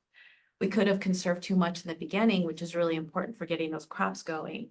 But knowing that snowpack was still up there was a great confirmation for us in terms of the releases that we made from Taylor. I'm going to ask for a motion, but I do just want to note that one of the recommendations of the Colorado River Drought Task Force was to improve measurement tools when we're looking at water supplies, and ASO was specifically mentioned as a way to do that. So I think it's exciting and appropriate that the River District takes a lead, or at least plays a strong supporting role in that development and use of that tool. Do we have a motion on this project? So moved.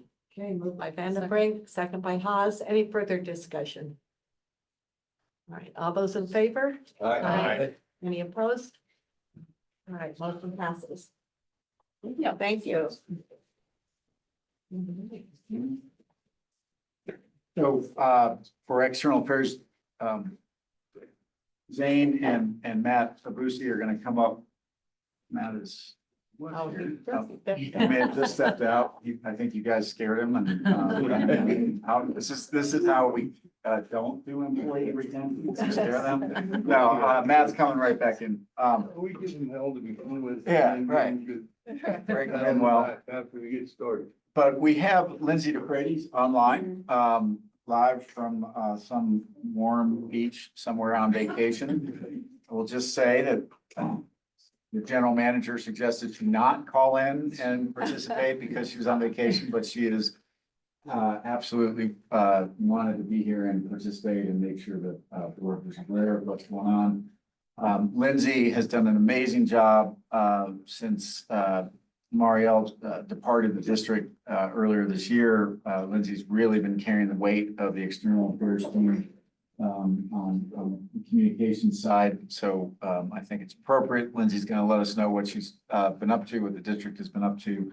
But looks like Zane has something to provide. Before we dive into the external affairs update, I just wanted to give the stage to Matt for a few minutes just to introduce himself. Some of you met him at dinner last night. I've had a chance to chat, but Matt is a new team member at the director level and will be helping to kind of craft our outreach, external affairs, communications products going forward alongside Lindsay, myself, Andy, and the rest of the team. But I wanted to make sure Matt had a few minutes just to introduce himself formally. Thanks, Zane. It's nice to meet you all. My name's Matt Abusi. I live in Carbondale, and on my third day here at the River District. And drinking from the fire hose a little bit on the information front, but yeah, I'm really proud and excited to be a part of this group.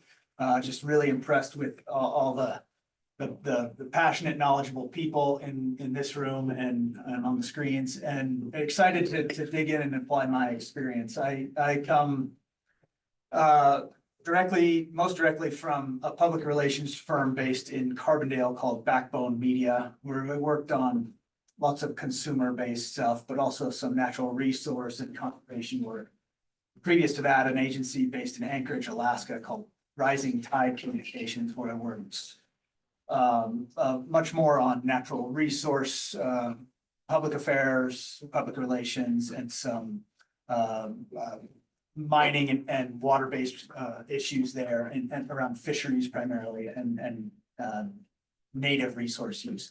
So excited to be a part of this. I love living in Western Colorado. I've been here for 12, 13 years now, and I'm excited to be just more deeply integrated in the important issues that affect life here. And moreover, excited to visit each part of the district, come see where you all come from, the issues facing there, and how we can help from a communications front. So also excited to work closely with Lindsay and Zane and Amy and all the others here that take part in the external affairs team, and yeah, and keep a great thing going. Welcome. Thank you, Matt. I appreciate it. As Andy alluded to, Lindsay has really been working her tail off, wrapping up state of the river meetings, carrying an extra load that was left by Marielle's departure. And I rather than me singing her praises, I'd rather she chime in and maybe give a recap of the last quarter, which I think was one of the busiest quarters. Thanks, Zane, and thanks, Matt. Thanks for jumping right in. You definitely don't get much of a warm-up period here at the River District. I'm going to go ahead and do a quick screen share, and I'll run through some things real quick. I understand that it's probably us standing between you and lunch right now, and I don't want to be in that position for any longer than I have to. So, all right, is that coming through right? It is. Perfect.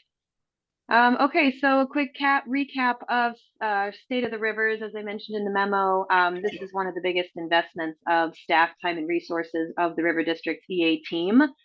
And this year we were generously aided by other departments, especially Raquel and Melissa and Rebecca, in getting that season kicked off and working with stakeholders in the Yampa, White, Green, Gunnison, and Uncompahgre Basin.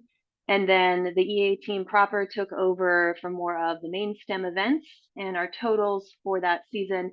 We hosted 10 events, and each one of those events is paired with a local partner organization who helps us identify projects and priorities that are important to those unique communities, because as you know, we represent communities with a lot of unique projects and priorities.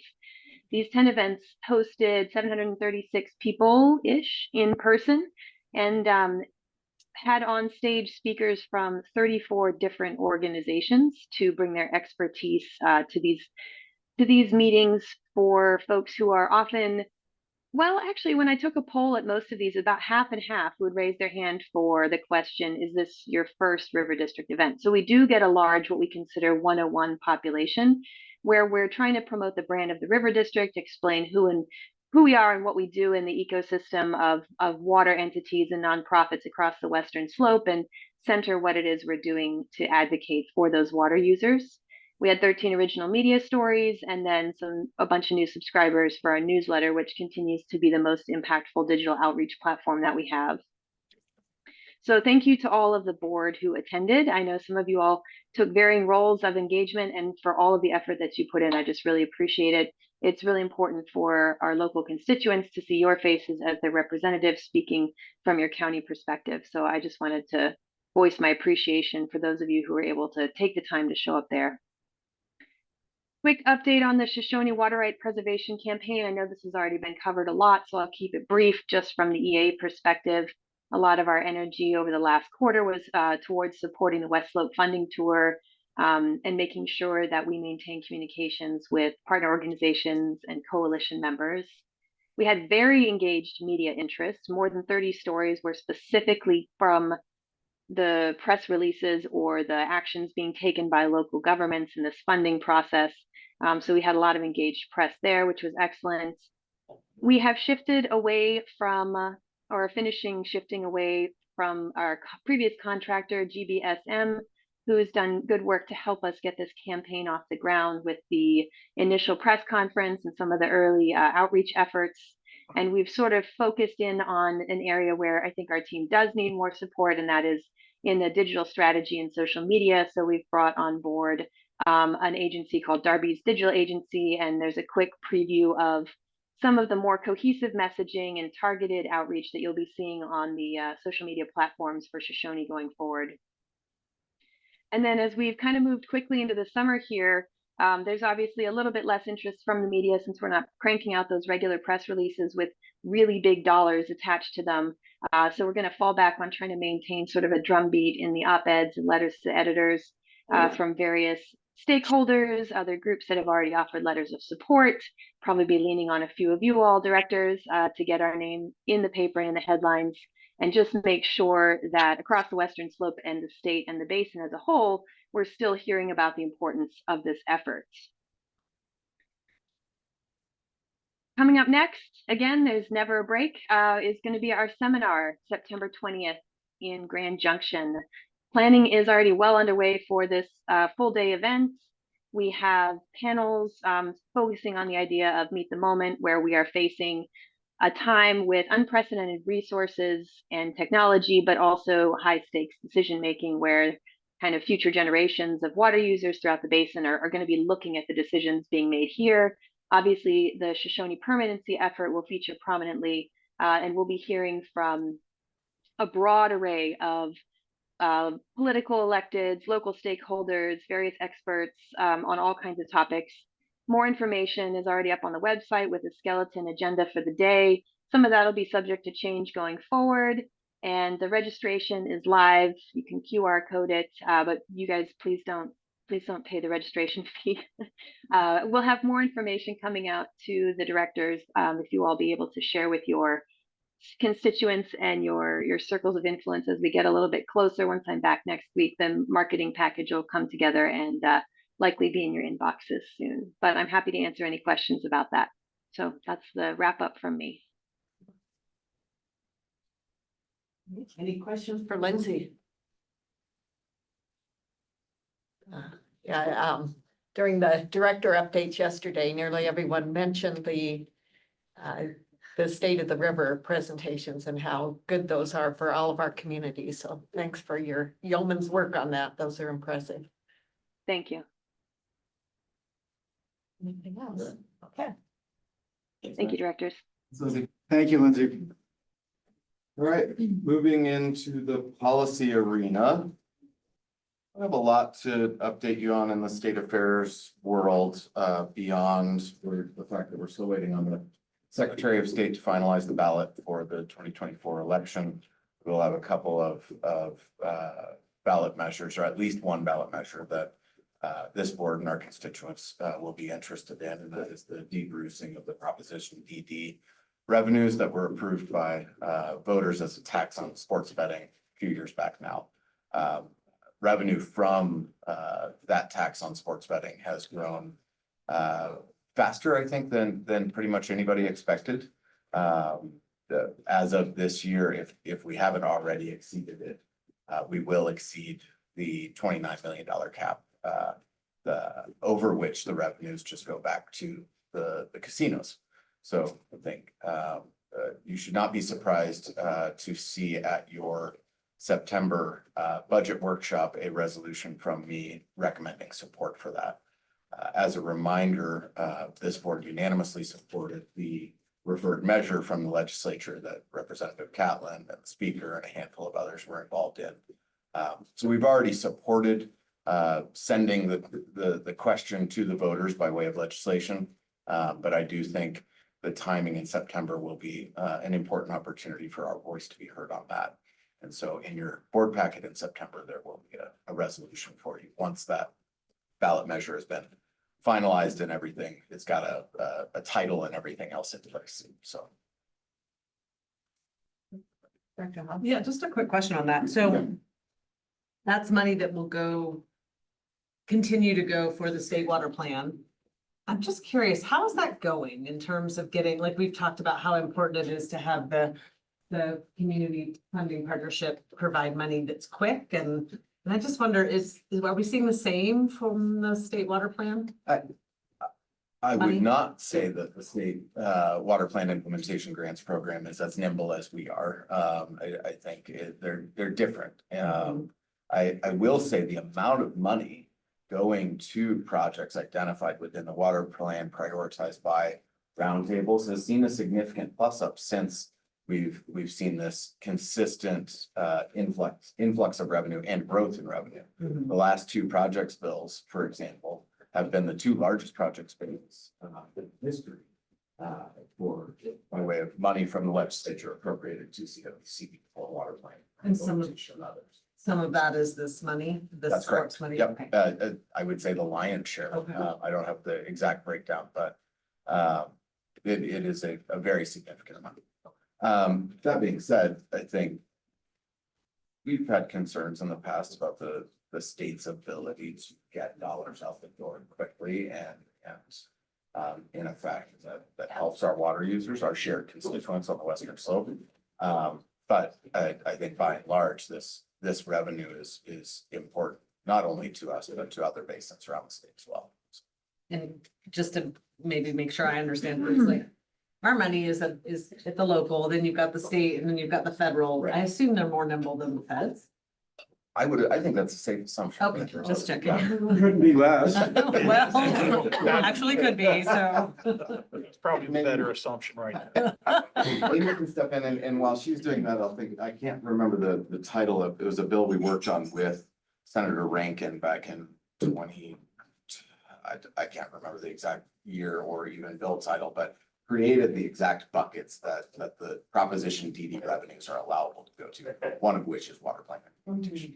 No, Director Haas, the only 2 points that I would add is I think the increased opportunity for Prop DD money provides important diversification for the state's funding sources. CWCB, severance tax is a primary revenue source for them that is notoriously unstable and volatile. And so I think this provides, starts that pathway of how do you look at different revenue sources with the instability and severance tax. And I will say CWCB hiring grant coordinators that can be out in the field. I think our perspective from the community funding partnership is that's been a helpful touch point to work more closely with them on navigating some of these projects. And here's how the community funding partnership could work closely with state funding. And so I think there's been some positive steps forward there. So that's Thank you.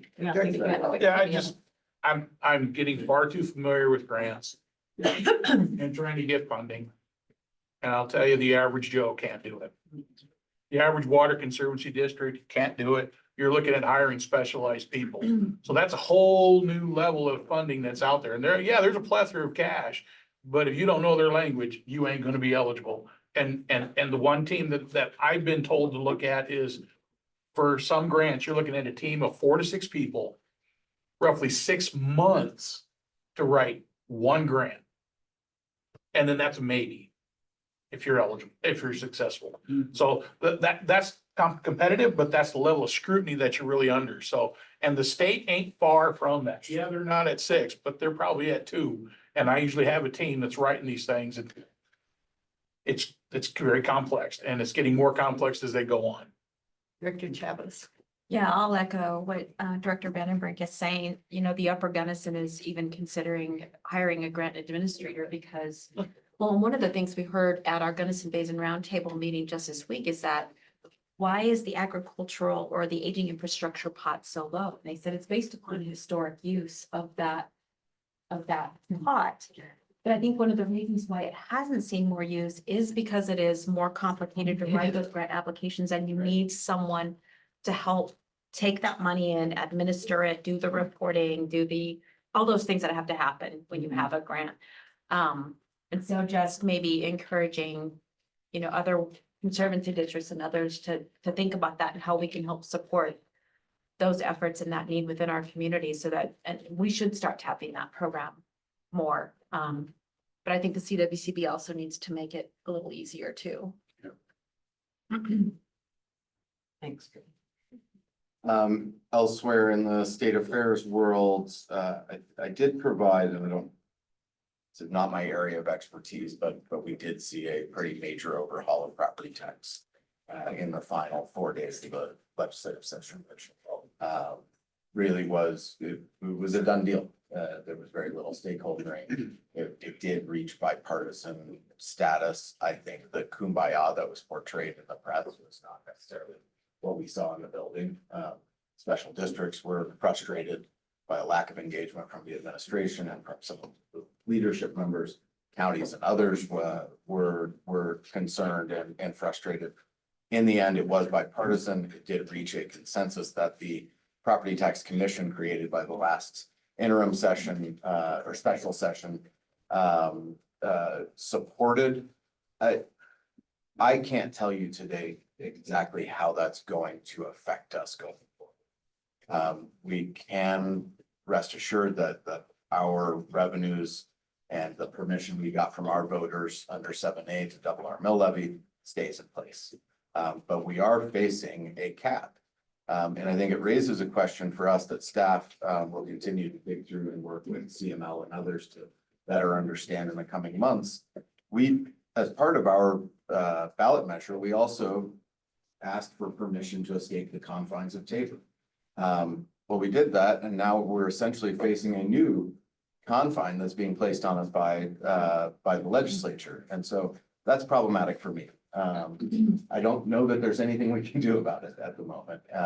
But it is an issue that we'll have to continue to dig into and keep you in the loop as the true effect of the new property tax regime becomes visible. So. Director Chavez? I was just gonna say, Zane, if you can, if the district can help to come up with kind of maybe identifying what those potential impacts are, that we can educate our local citizens on, while you may see this is what you may see in the reduction in service. We can't control what happens locally, and we have these things coming down from the governor. It makes it really hard at a local level. Right. Yeah. Yeah, and I will just say, I think there's a statewide issue with the impact of rising property values on taxpayers. I think we have to recognize that, and I think solutions need to be found.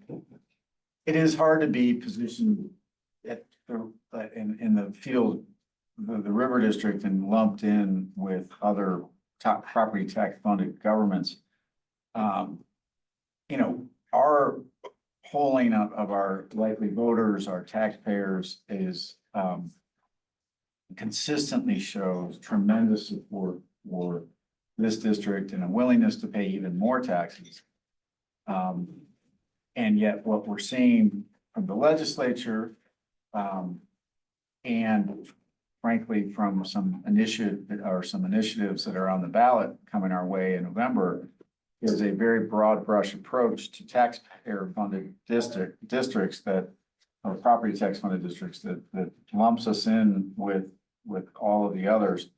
And, you can look in any county at the mill levy of the river district at $0.50 and compare that to the county road and bridge school district, some much larger taxing districts. We're not the target of it, but we're going to suffer the consequences of it. And we've had those discussions with some of our legislators, some of the legislators that are pushing reform, if you will, this past legislative session. And, their answer is, well, then go back to your voters after we pass this. And the reality is running an election is so expensive, and it's a huge burden on the taxpayers to run the election. And so I don't know that we have a solution, but I just do want to recognize there are some legitimate concerns both ways on these issues. We just happen to be the peripheral damage. And that's it's hard to see that, because I do think that and I hope and I believe our taxpayers feel this way, that we are spending their resources in a way that actually helps them. And if you look at the community funding partnership and the way it's leveraged outside money into the district and really acted as that catalyst, that's the kind of thing we need in our region. And I don't as I said, I don't have the answer to it, but I am concerned about the various potential futures that we're facing and it could be very significant, so. My last comment on property taxes that I probably should have prefaced my statements of the legislation with was, a lot of the efforts and the motivation to do something at the legislature this year was to try to preempt a citizen initiated constitutional amendment that is certified for the ballot. It's unclear right now. It looks like it's going to move forward and will appear on the ballot, but that would institute a 4% cap on property taxes statewide. That would obviously be significantly worse than the 5.5% cap that's put in place by that was put in place by the legislature. It's a game of chicken between the legislature and a few anti-tax special interest groups.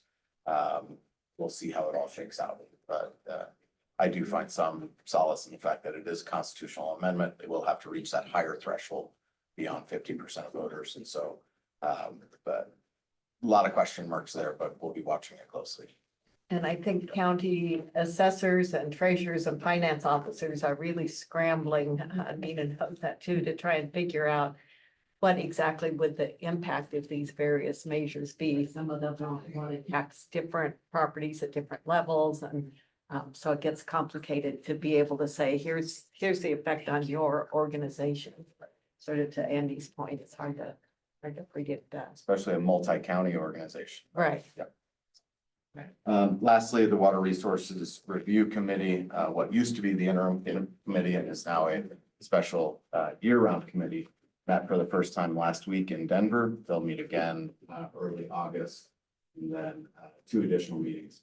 It's not unusual for the committee's work to be truncated or condensed during election year.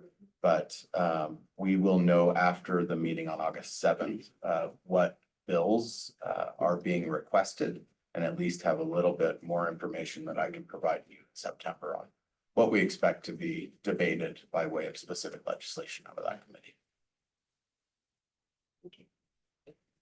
On to federal affairs, unless there are other questions.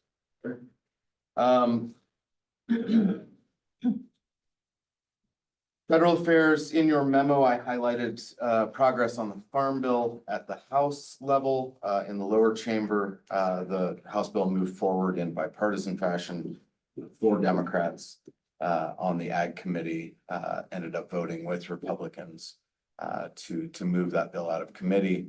When that occurred, and at the time that I wrote your memo, it looked like you may actually have a Farm Bill before September, when the current extension expires. Since I wrote your memo, there have been a few issues in the Senate side, and it does look like many of the architects of the bill on the Senate side are expressing publicly and in committee level, or at the committee level and elsewhere, that the House bill probably can't reach the threshold necessary to work on the Senate side. If I had to put my money on anything right now, I'd say we're looking at an extension in September. And that would be an extension of essentially the status quo, the same thing we've been dealing with for the last 5 years, 6 years now. I will say there was an interesting, and I've reported to you on this in past updates. There's been a heated debate about what to do specifically within the House, how to address the programs, the climate smart agriculture programs that were plussed up by the Inflation Reduction Act, received a large chunk of money. As they negotiate a farm bill, the House chair, a Republican, has been pushed by his own members to push those dollars into more commodities programs, into other titles of the farm bill. In the end, I think the Chairman Westerman ended up in a middle ground position.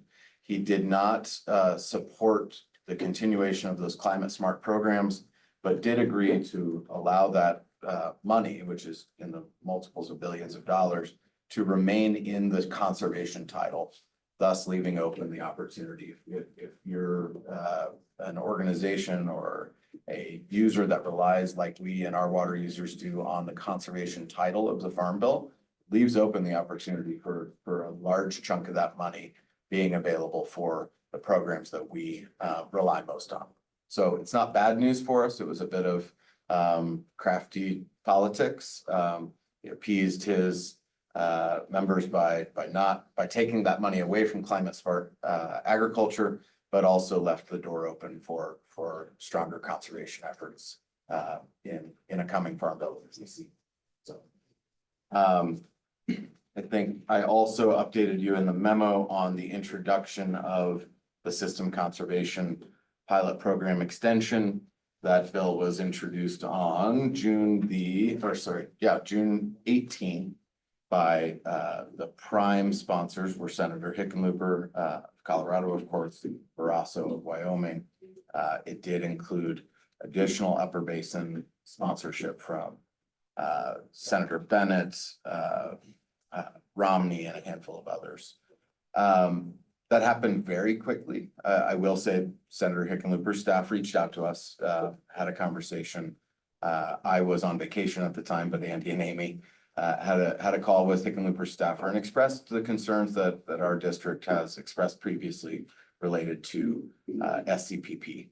And specifically, you know, it was our understanding, this board may remember, that less than a year ago, we had a lengthy discussion about SCPP and the agreements or the conversations we had with the state, with our UCRC commissioner and others about limiting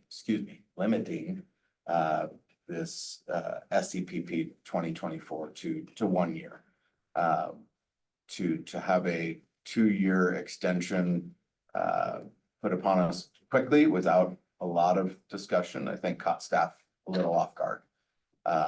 We expressed that to our senator's staff. We've had discussions with the state and others since that time. And but the fact is the bill's introduced and it has broad support throughout the Upper Basin.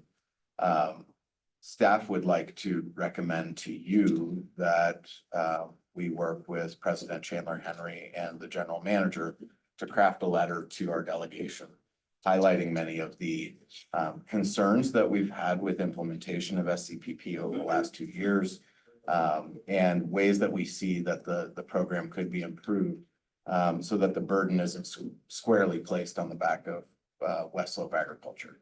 I think you heard from General Manager Mueller yesterday morning, and from the state engineer and others about the SCPP program. To date, the only enrollments and the only water going into that program are coming out of our district and the Southwestern district.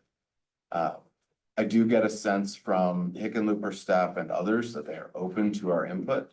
I think a letter to the delegation outlining concerns with past implementation and ways that we see that this program could be improved would not fall up with that fears there. Whether they have the ability to really create change at the executive branch with the Bureau or with UCRC is up for debate. But I would ask for the board's direction to move a letter to the delegation. Any comments on that, Director Haas? Yeah, I definitely support that. I think if you're gonna, if it's a foregone conclusion, which it seems like it is, being able to influence that, and I would say copy all sorts of people, right? The UCRC, the other 4 Upper Basin states, just again, so that they're, because senators probably can't do much with the input, but it can be a public statement that can be leveraged into change. Any concerns with that approach? I guess I have a comment, and when the state engineer was here yesterday, you're coming about the we call it CRP creps, whatever you want. I don't like that model. I don't like that model at all. So we need to probably talk about that before we send a letter out that says, here's a good suggestion. Well, I don't know that we were going to suggest the CREP is a good model. My reference to CREP was to parry the argument I've heard over and over again from the state that a program can't selectively target or be designed to share the burden in a broader sense. They say, oh, we can't do that. Everybody has to have an equal opportunity. Everybody has to have you can't, accept one application and decline the other. I just don't think that's true in a public policy program, in a publicly funded program. We design them all the time. I'm not saying CREP is a good program, Tom, and you and I have talked about that before, but the reality is, we want them, if this program is gonna happen, we want it designed and implemented in a way that doesn't target the West Slope. And that's what we're asking. We're not saying make it like crap. We're saying don't default the implementation such that, oh, it's a free market. It just happens to be that all the water comes out of the West Slope. That, by the way, is the exact statement that was made to me by the previous general manager at Northern. Within the first month I had this job.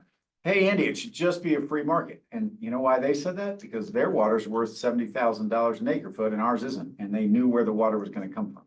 So unless this board is completely 180 on me, that's where we're gonna go.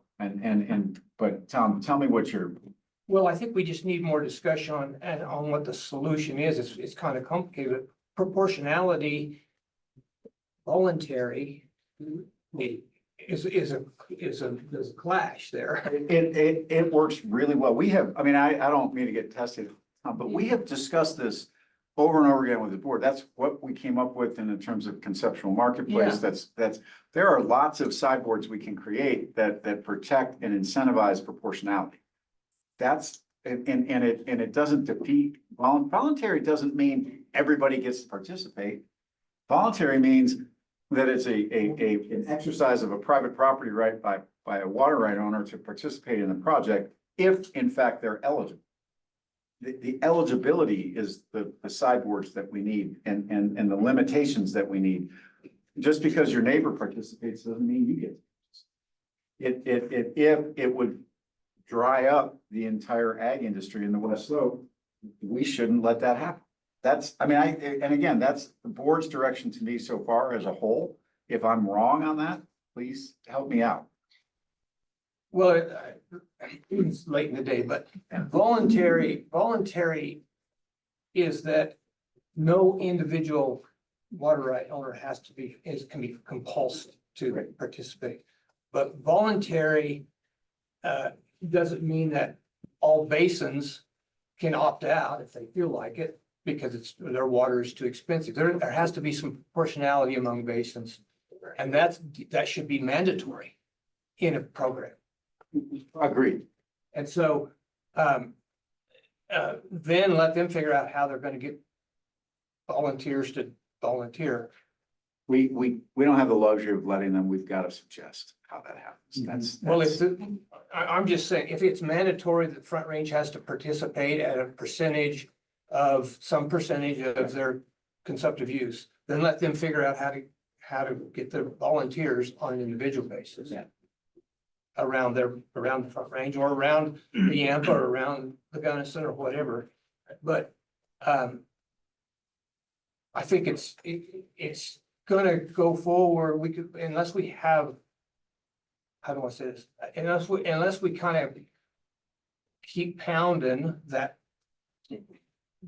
mantra. And it's the mantra that your group created. That was a great, for demand management, the whole group that you met with that wasn't part of this board, and what you came up with. I think that was a model the only model I've seen that has any traction, actually, personally. And unless we keep pushing that but that general thing, I felt like the engineer yesterday, so I'll take that comment back with me. And it was associated with how CRP was managed, and that's actually what we don't want to do. Mm-hmm. I agree. So we can make it clearer to that. We're not, if my comment sounded as though I was endorsing CRP. That's not at all the concept. Yeah, well, I don't know if that's how he took it, but that's, it had that connotation. To me. Sure. Anyway, but. Well, I'm thinking. Well, and yesterday, and this is good though, because this is kind of a big deal, and it's a hot topic. We've talked about it for a long time. But yesterday visiting with the state engineer, You know, he did bring up to where the state created a water conservancy district in the Rio Grande or the Republican River somewhere in south that way. Yeah, eastern Colorado. And that water conservancy district was tasked to implement water conservation measures in order for them to meet downstream obligations. Why are they circumventing the same situation over here on the western slope? When as a water conservancy district, it's my job to conserve water. And if they impose something and say, Alden, you gotta do 10% in your district or 5% in your district. Why are they circumventing us?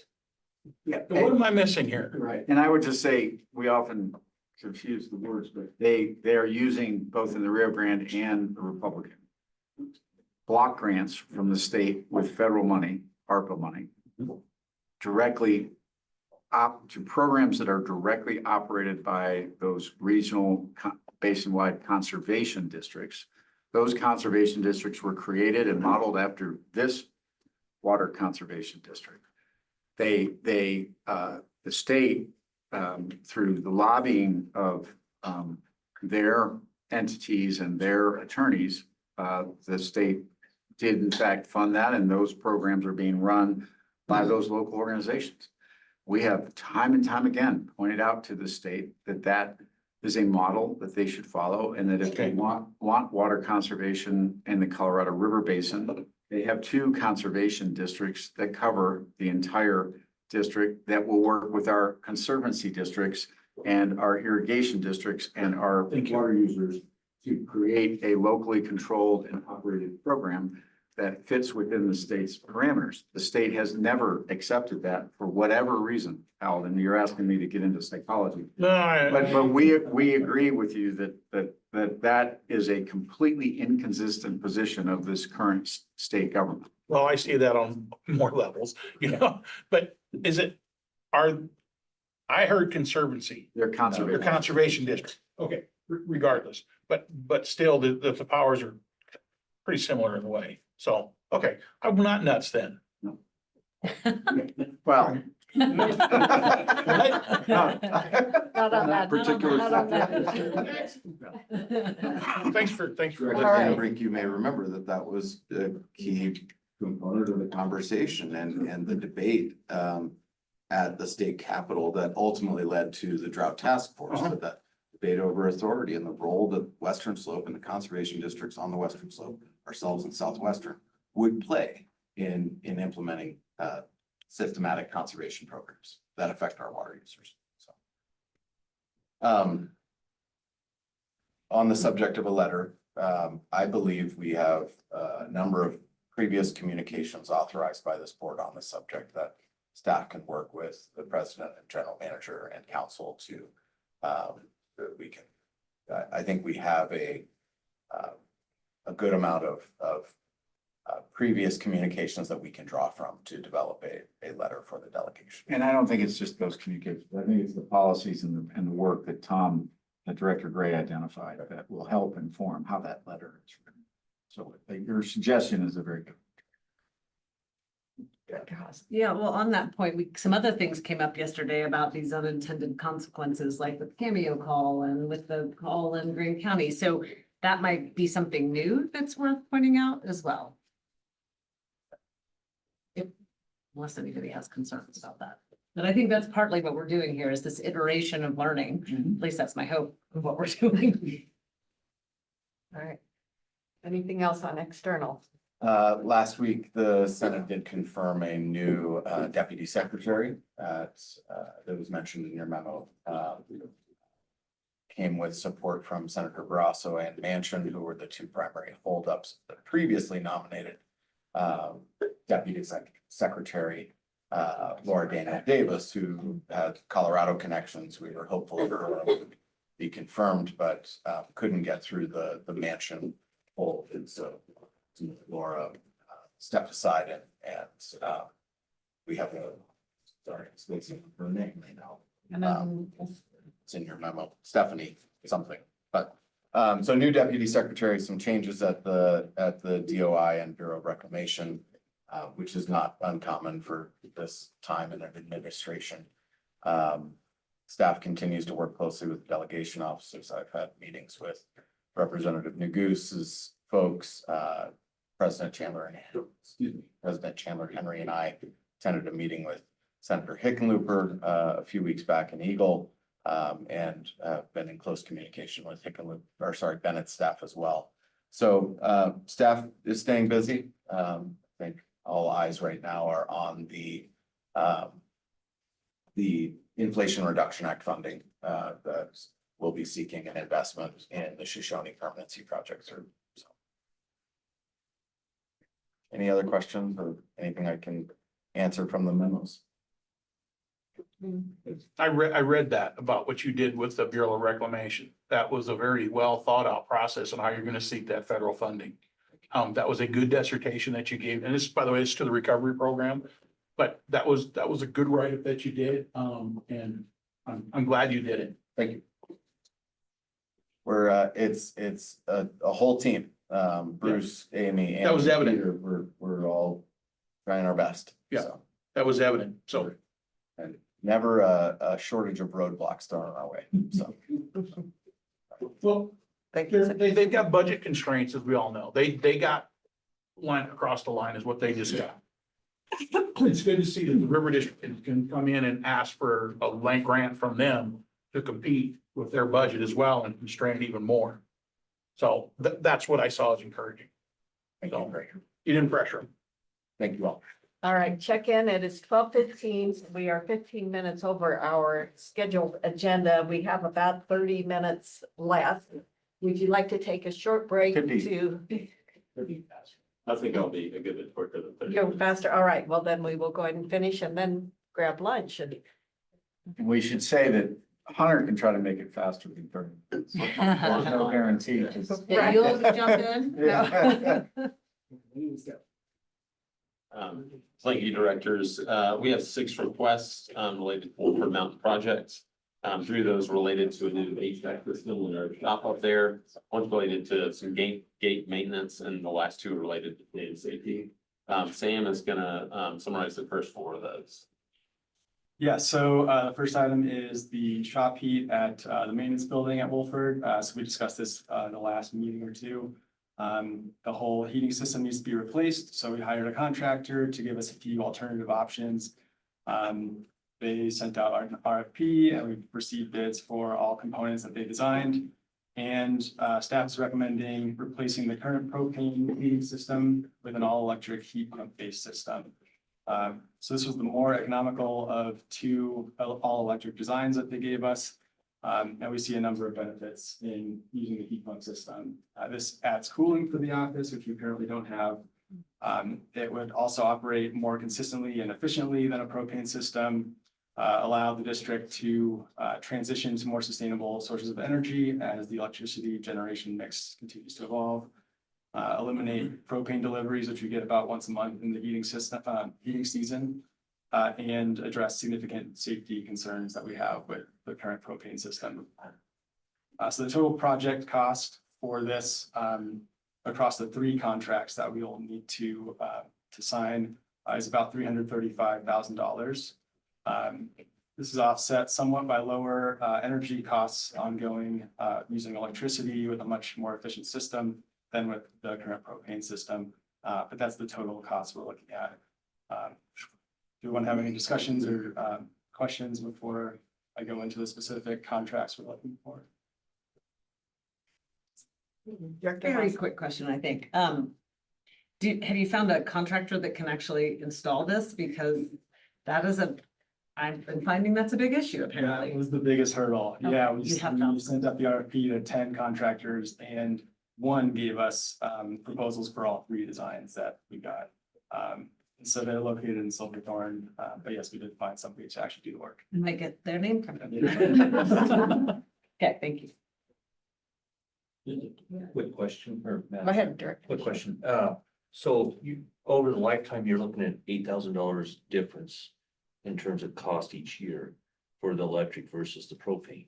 And you're also looking at roughly 2,000 a year for electric costs over propane costs. So that's $10,000 a year. So that's $20,000 over the life of it.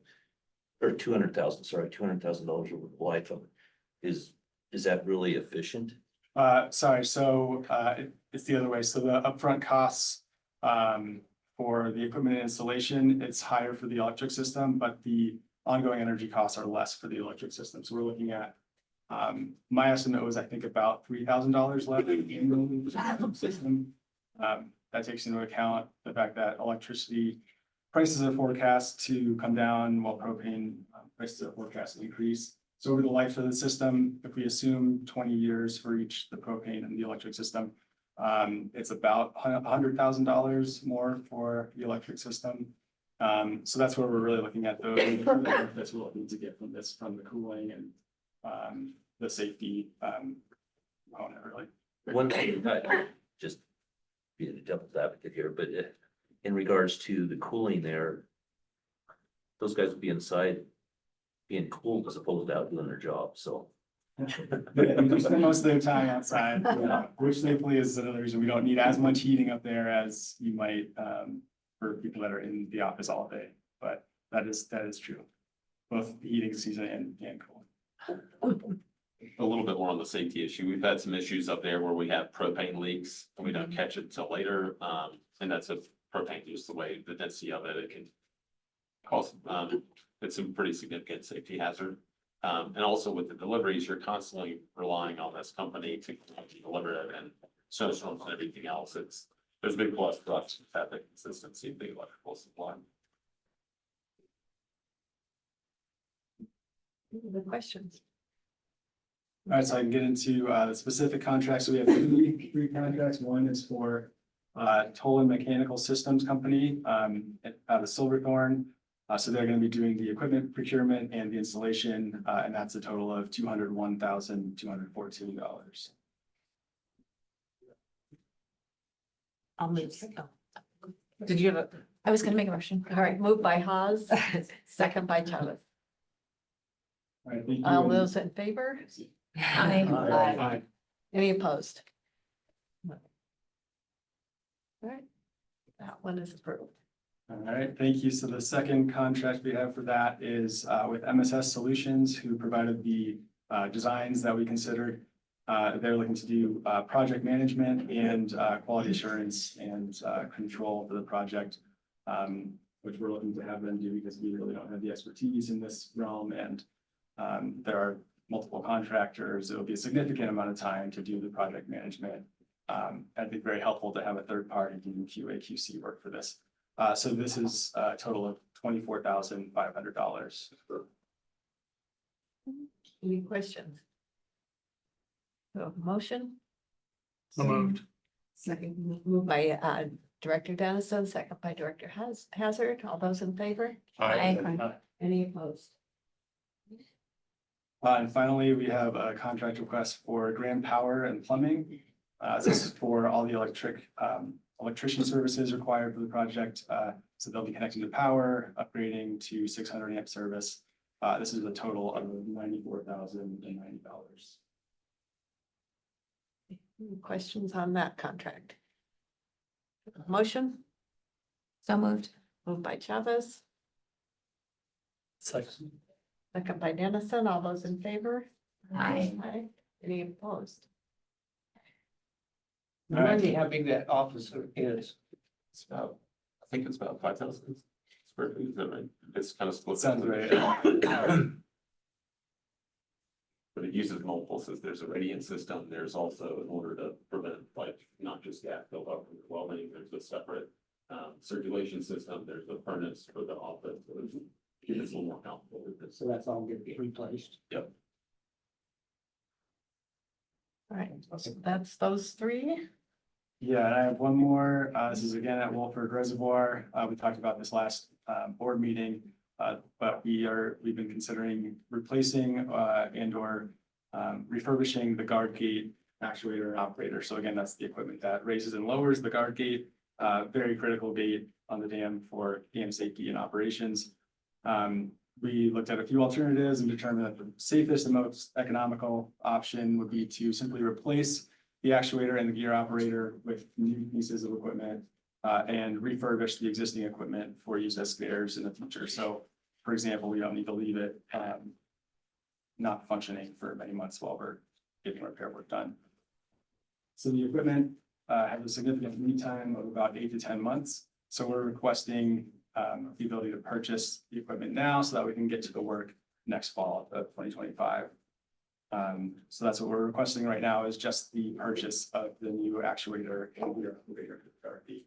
And that's a total of $88,740. Questions on the gate? It's kind of important. Yeah, that's so moved to approve this. Moved by Vandenbrink, Second. a second by Richard. All those in favor? Aye. Any opposed? All right. Thank you. And then I'll take the last two requests. The first is for amendment of a contract with Gannett Fleming. Gannett Fleming's been doing a study essentially looking at the risk of Richard Dam failing in the very unlikely event that there's an earthquake. They've gone through that analysis, provided results, and it turned out that some of the results were at a level that were a little bit indecisive on whether the risk was tolerable or not. So since that time, we've hired another consulting company, GeoVision, and they've collected geophysical data. I won't get into details on that, but essentially collecting physical parameters instead of making assumptions about what the underlying bedrock, what those properties are. So this amendment is to allow Gannett Fleming to essentially redo their analysis using those physical measurements. And we will take that data and we'll use it to inform the upcoming comprehensive dam safety evaluation. Questions?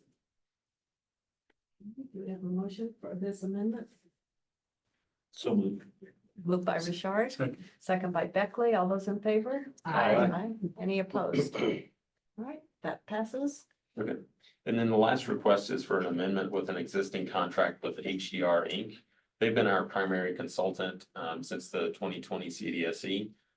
They've done a tremendous amount of work increasing our confidence in our understanding of Richard Dam.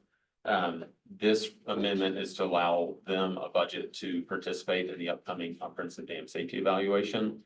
Because they have all of the expertise that they gained over the past several years, it's really vital that they participate and make sure that their understanding is used to inform that comprehensive dam safety evaluation. So that's the request, is an amendment for $18,940. Any questions on the HDR contract amendment? This fits into, I'm sorry, you went through it quickly and blew right past me. What is this for? I'm trying to get you to lunch. I understand that. You said it's dam safety, but it's an assessment for what? So HDR has been our primary consultant on the dam deformation investigation since 2020.